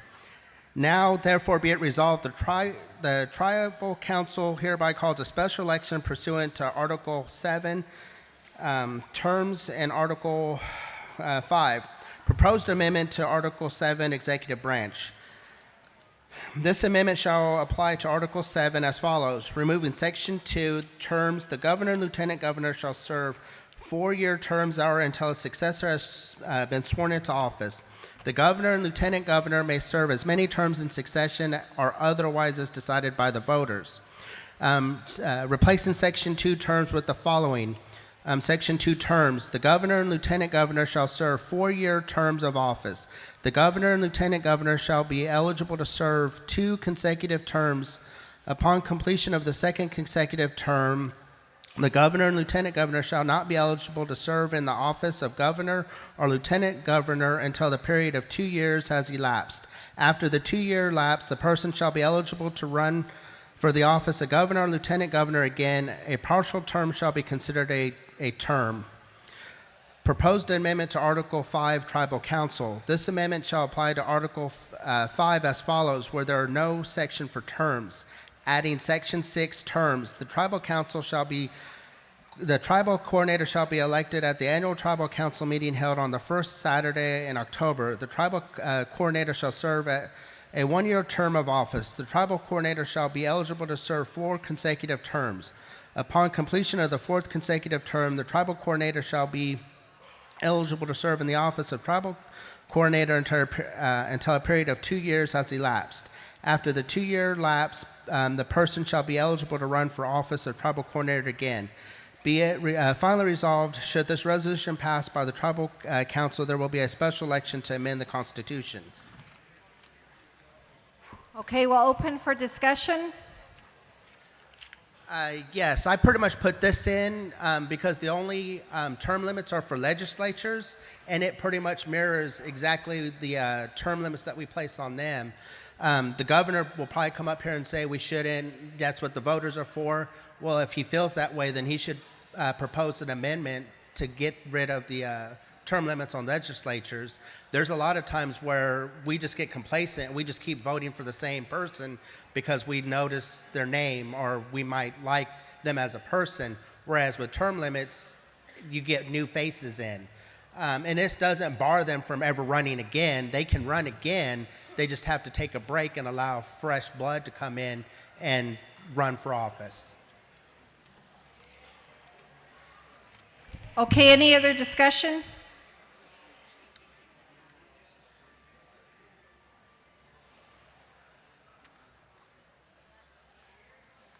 Good afternoon. I will make this kind of short, but you know, I hope this isn't about me because, you know, there's a Cherokee chief by name of Chuck Hoskins that is on a term limit and he's leaving. And I think everybody agrees that Chuck is a pretty good chief for the Cherokee Nation.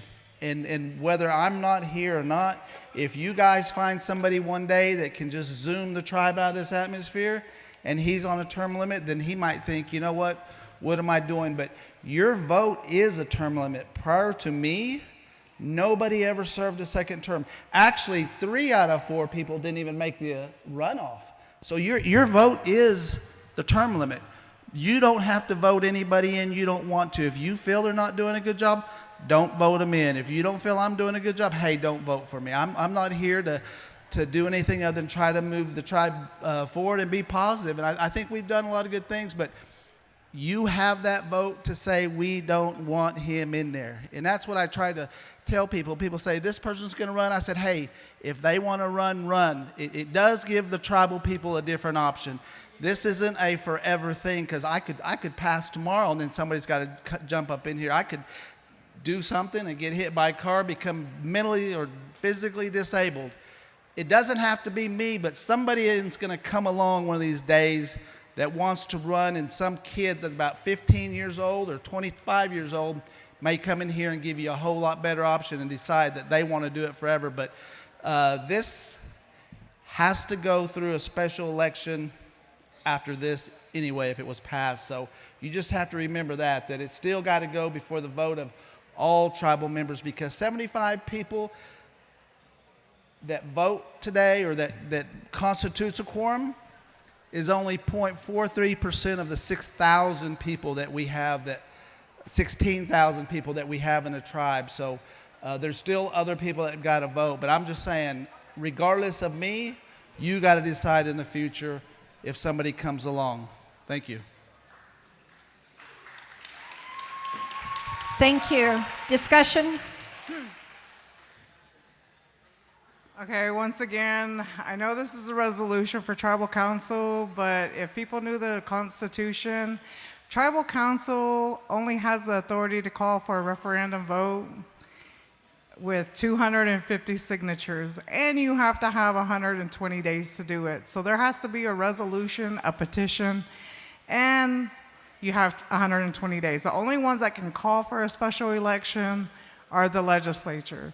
So that's why it's important to have a constitutional training so people will understand the powers granted within the Constitution in each branch. So the election board, it would be awesome if the election board would come up here and try to inform tribal council about these ways of calling for the special election. Now, I know we don't go by Robert's Rules of Order, but Robert's Rules of Order calls for 2/3 vote. I think tribal council calls for a 1/3 vote.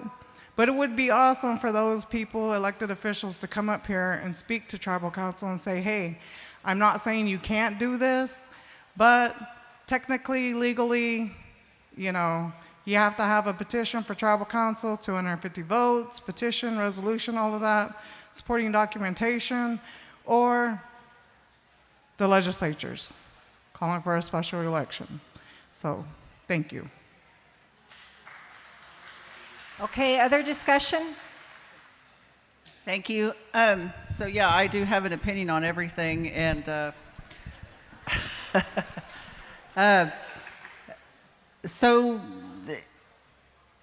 when you get somebody in there that's just going to stay there, you don't have fresh ideas. So you become stagnant, no growth. You know, I've always advocated for the people to be more self-sufficient, as Rector Candy said, you know, but you know, not everybody can pull themselves up by their bootstraps. That does not apply to everybody. We're Native Americans. We're not white. We have our own set of problems. We have our own set of social ills. So, you know, we don't need to be stagnant. We need fresh ideas. We need fresh people. Already, we have a limited pool of people that we can choose from. So the numbers were at one time 76% were out of district people. 23 or whatever, 23 were out of or in district. So that's who we chose the governor from, and all that in district bull crap, you know, that you have to reside in district is ridiculous. It's not representation of the entire tribal population. So just remember that out of district is 70-something% of the tribe.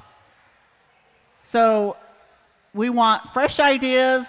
We need term limits. Thank you.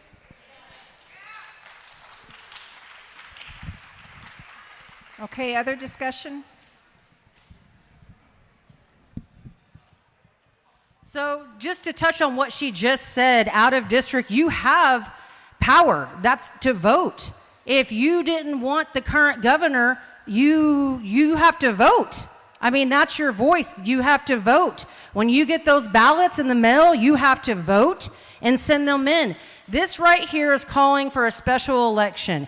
If this were to pass, the Election Commission has to hold the special election within 90 days, okay? That means ballots have to go out to all our voting members, okay? We have to have a third of those our voting tribal members, a third, which is well over, it's getting close to 2,000 people now, our numbers are climbing, participate in that special election or it goes nowhere. We just had this happen last year. There were constitutional amendments calling for special elections at last year's meeting. They passed. Special election was held this last winter. Do you guys remember getting ballots in the mail? Because only about 700 people participated in that, and that cost the tribes well over $30,000. You know, so it's just, you have to think these things through. You have to vote, and it doesn't make sense to me what he's saying for the tribal council coordinator. It's stating that you'd serve a one-year term. That's already what the tribal council coordinator serves. But he's saying, I guess you could run 4 years in a row, and if you happen to be voted in 4 years in a row, then you have to wait 2 years. It's not a very well-written resolution in my eyes, and I say vote no. Okay, other discussion? Hello. I just wanted to say that the Tribal Council, under Article 8 on the amendments, the Tribal Council may initiate the process to amend the Constitution by calling a special election. So it was untrue, you know, for her, the governor's niece, who's coming up here to tell you to vote no because she wants to keep him in, to come up here and say that you have to go by a referendum vote. No, we don't. We done it last year. So we called for a special election. You know, that's what the tribal council wanted. They voted. The way our government spends money, I don't know why they're, you know, coming at the tribal council for spending $30,000. You know, when everybody's giving themselves raises and there's hardly any services for the people. But the tribal council, you need to know your powers. So we do have the power to initiate in a special election, and that's what we're voting on today. I'm not telling you how to vote. I'm just saying we do have that power, and you guys vote however you want, but that's our power right now. Okay, thank you. Other discussion?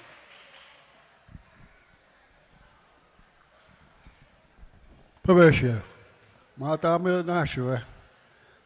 na wo sta ne mo na neho hetsia te kama vesto wo sta ne te mau ase ho mo tan ve oa te kibe sa e se se sa hene na na ho te pewa te me chihan harness. My name is Vern Bullcoming. On the traditional side of the family, I was raised by my grandparents. I hear a lot of good things today with resolutions, homelessness. A lot of people are helpless, hopeless, and homeless. I was at that point at one time in my life, and I turned back to the traditional ways. Pick myself up, brush myself off, and now I'm on my 2 feet. So, but for the grace of God, I wouldn't be here today. You talk about these things over here, resolutions, term limits. I would like to see what other tribes do among our people. I see their councilmen, they speak their language. You're going to elect somebody. Let's be who we are. Let's understand our ways again. Our Cheyenne people, learn the language. I encourage all of you, Cheyenne people, Arapaho people, 2 tribes are unified.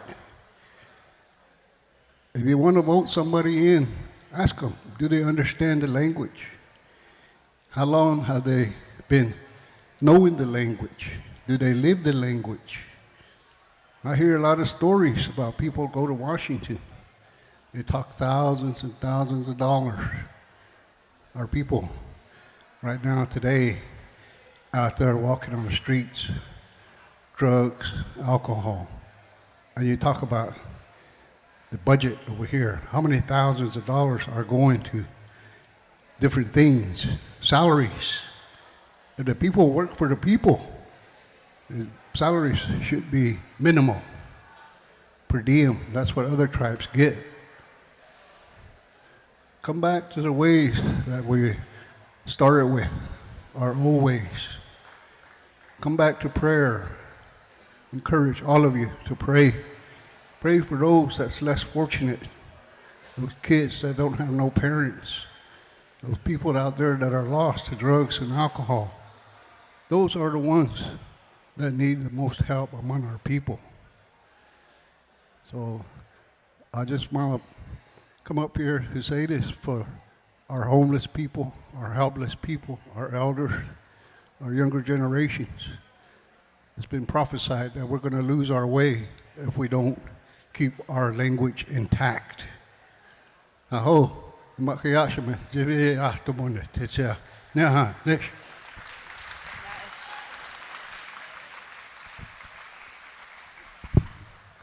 Okay, we have a discussion. Yeah. Okay. I'm back. No. No, I just want to say, you know, there's so much negative, and it shouldn't be that way. I mean, we're all here for the same reason. I mean, you know, we've come from being way down here to way up here.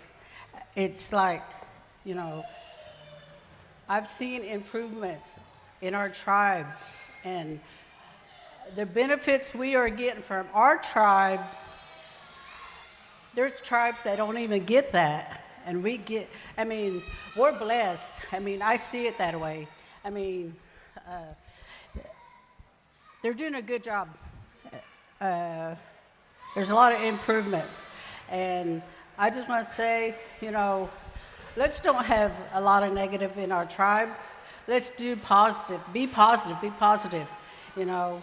And just like Bill Anatubby with the Chickasaw tribe, he's been in his office for 20 years plus, and he's doing a good job. And then I think our governor's doing a good job right now. And we went, like I said, we went from down here up to here. I mean, a lot of people may not see that, but I see it. And I thank God for our tribe. We are blessed, and our governor's doing a good job. And I just don't want our tribe to be negative. And everybody be positive, and that's what it's all about. Supporting each other. Thank you.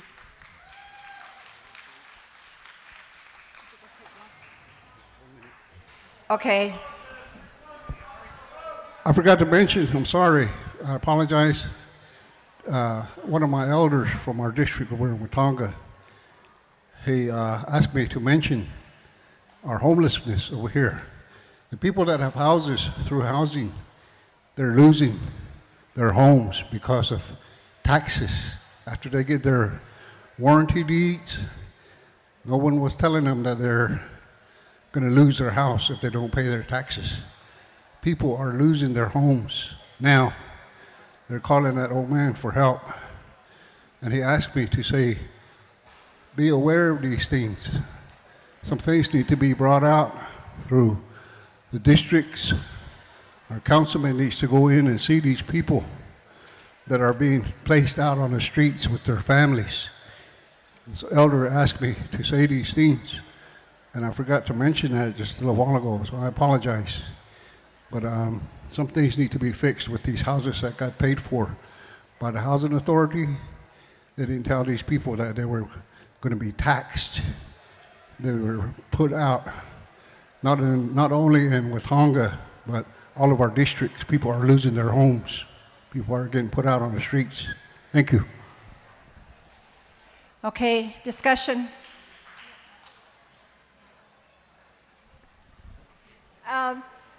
I'm getting brave here.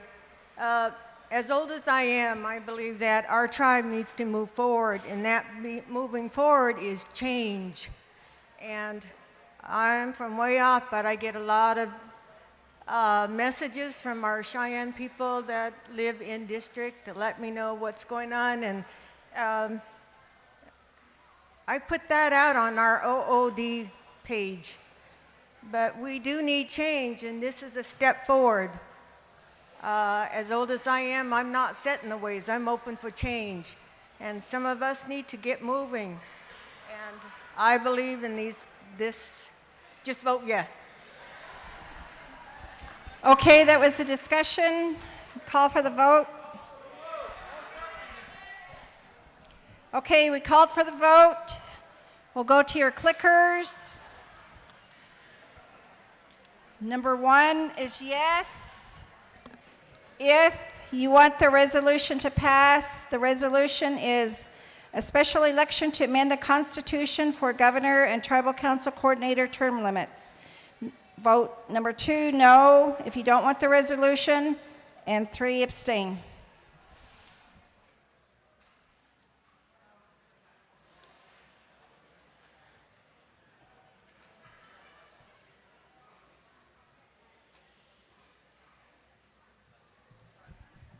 Okay, we're on our last resolution.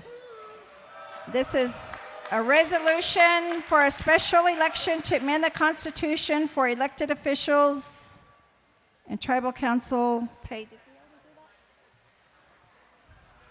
that? Is that another resolution?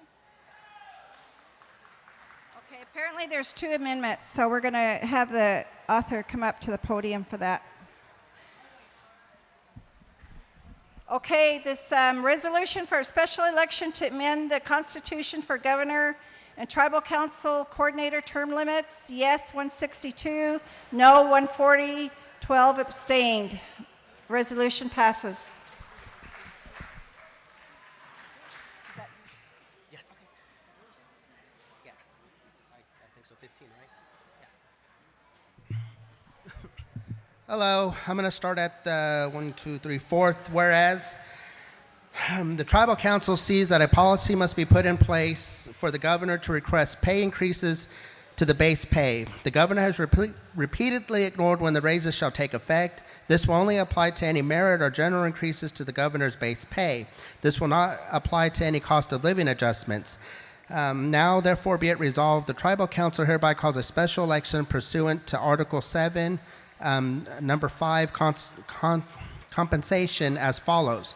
Proposed amendment to Article 7, Executive Branch. This amendment shall apply to Article 7 as follows. Removing Section 5, compensation. The governor and lieutenant governor shall receive reasonable compensation as established by law. No increases or decreases in compensation for the governor or lieutenant governor shall take effect until the next general election, except for generally applicable cost of living increases.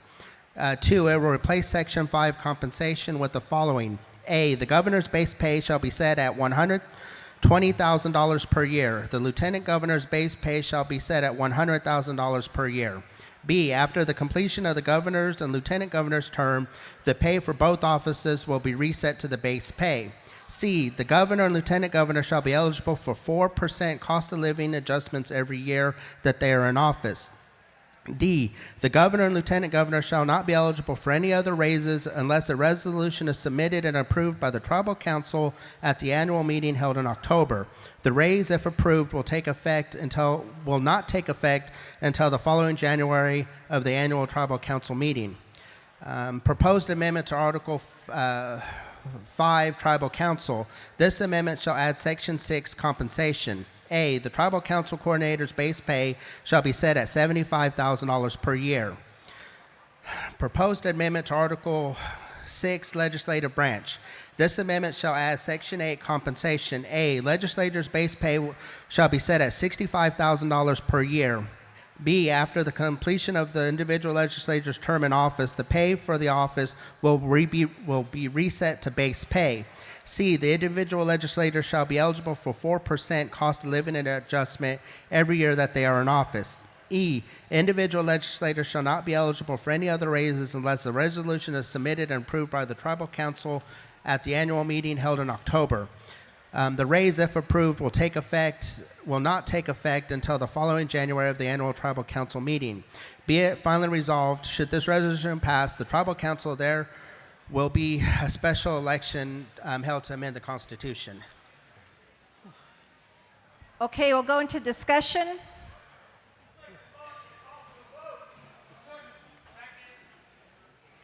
I had already called for discussion, so we'll do this discussion. Okay. Basically, I put this in because, as many of you know, the governor's pay is $180,000, and it keeps growing every year because he gives himself merit and annual cost of living adjustments. To me, if you can't live off of $120,000 or $100,000 or $75,000 and you live in Oklahoma, there's something wrong with your spending. And this is to say, once he leaves office, it's going to reset so that way the next person coming in doesn't make $180,000. Who's to say that the next governor, this isn't an attack on our current governor, but who's to say the next governor is going to do better or worse than him? How can we say you deserve $180,000 right off the bat without them ever proving it? That's why it needs to be reset every time a new governor comes in. And this isn't to say that they can't request more money if they believe they deserve it or they need it. Suppose the economy continues to go the way it goes and he's spending money to fly to Washington, D.C. or California, and he comes to us and say, hey, I need more money because I spent my salary going here or there. Then we as a tribal council can go, okay, you deserve more money.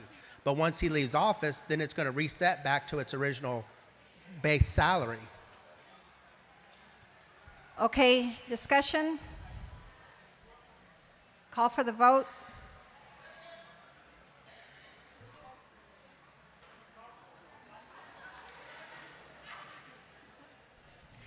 Okay, we'll go to your clickers.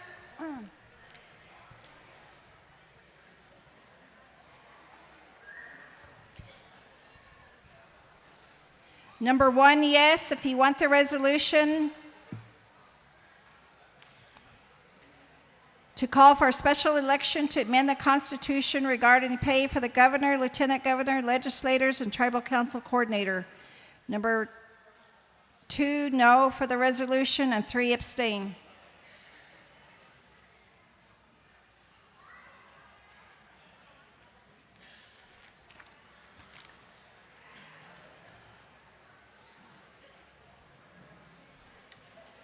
Billy, I'll take one.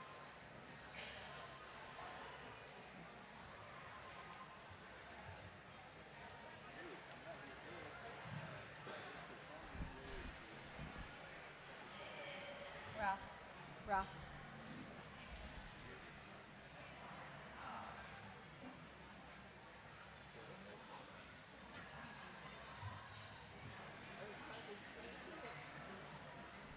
Okay, the resolution for a special election to amend the Constitution for elected officials and tribal council coordinator pay. Yes, 170, no, 100, 10 abstain. Resolution passes.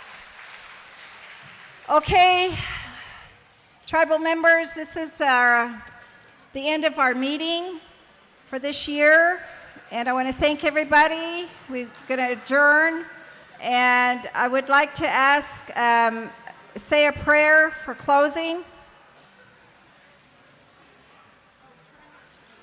We also need you to turn in your clickers, so give us a minute and we'll get somebody to pray.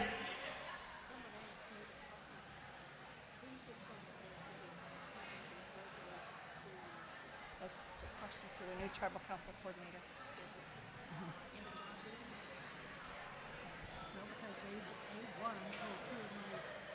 Okay, we're going to have Eugene Black Bear Jr. to say our closing prayer for us.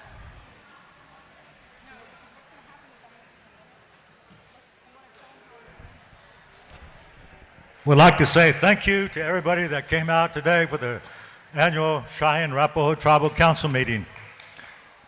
Best wishes to each and every one of you. Jitsistas na da hanana. Bear with me, I'm going to say a few words of prayer. Ta na to tsameno ma hiot heva jisikoa heva tsamana yot sat well manano heva jikis dos at jitsistas hanana. Our people, Cheyenne Arapaho.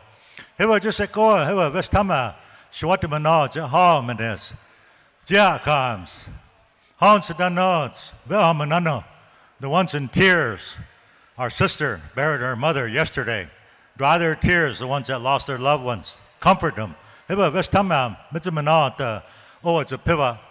Heva jasata piva motas. Harmone heva vehamanano vestama the piva mota heva jasata piva motas heva jasikoa. Heva jasistas heva jahayas damha mahakis hadania heyat ksawa ksae gachkune. We ask a blessing for our children. Gachkune. The piva man no heva gachkune heva jasikoa. Our Creator, Mahayot, Haya, Heva, look down upon us. Be with our children, our future leaders. Help them to learn education. Heva, Ve'al Manano. Heva, Nutkavel, our veterans. Heva, Mahyonis, our keepers. Keepers for our sacred covenants for the Cheyenne and the Arapaho. Heva, Ve'al Manano. Oh, it's a piva, Mitzabana, Heva, Timana Yots, Heva, Jisekoa. The Bive, the Dukios, the Wae, Mayot. The pive meyust, oh, it's a piva, hiva, jisikoa. And now, Maya, not the dukios, though it's a piva, it's Maya. We thank you from good spirits from the four directions for all your blessings. We ask a continuance of your guidance. These things I say in your name, Heavenly Father, Creator. Amen. Thank you. Yeah. Who's our council coordinator? Thank you, everybody. Safe travels home.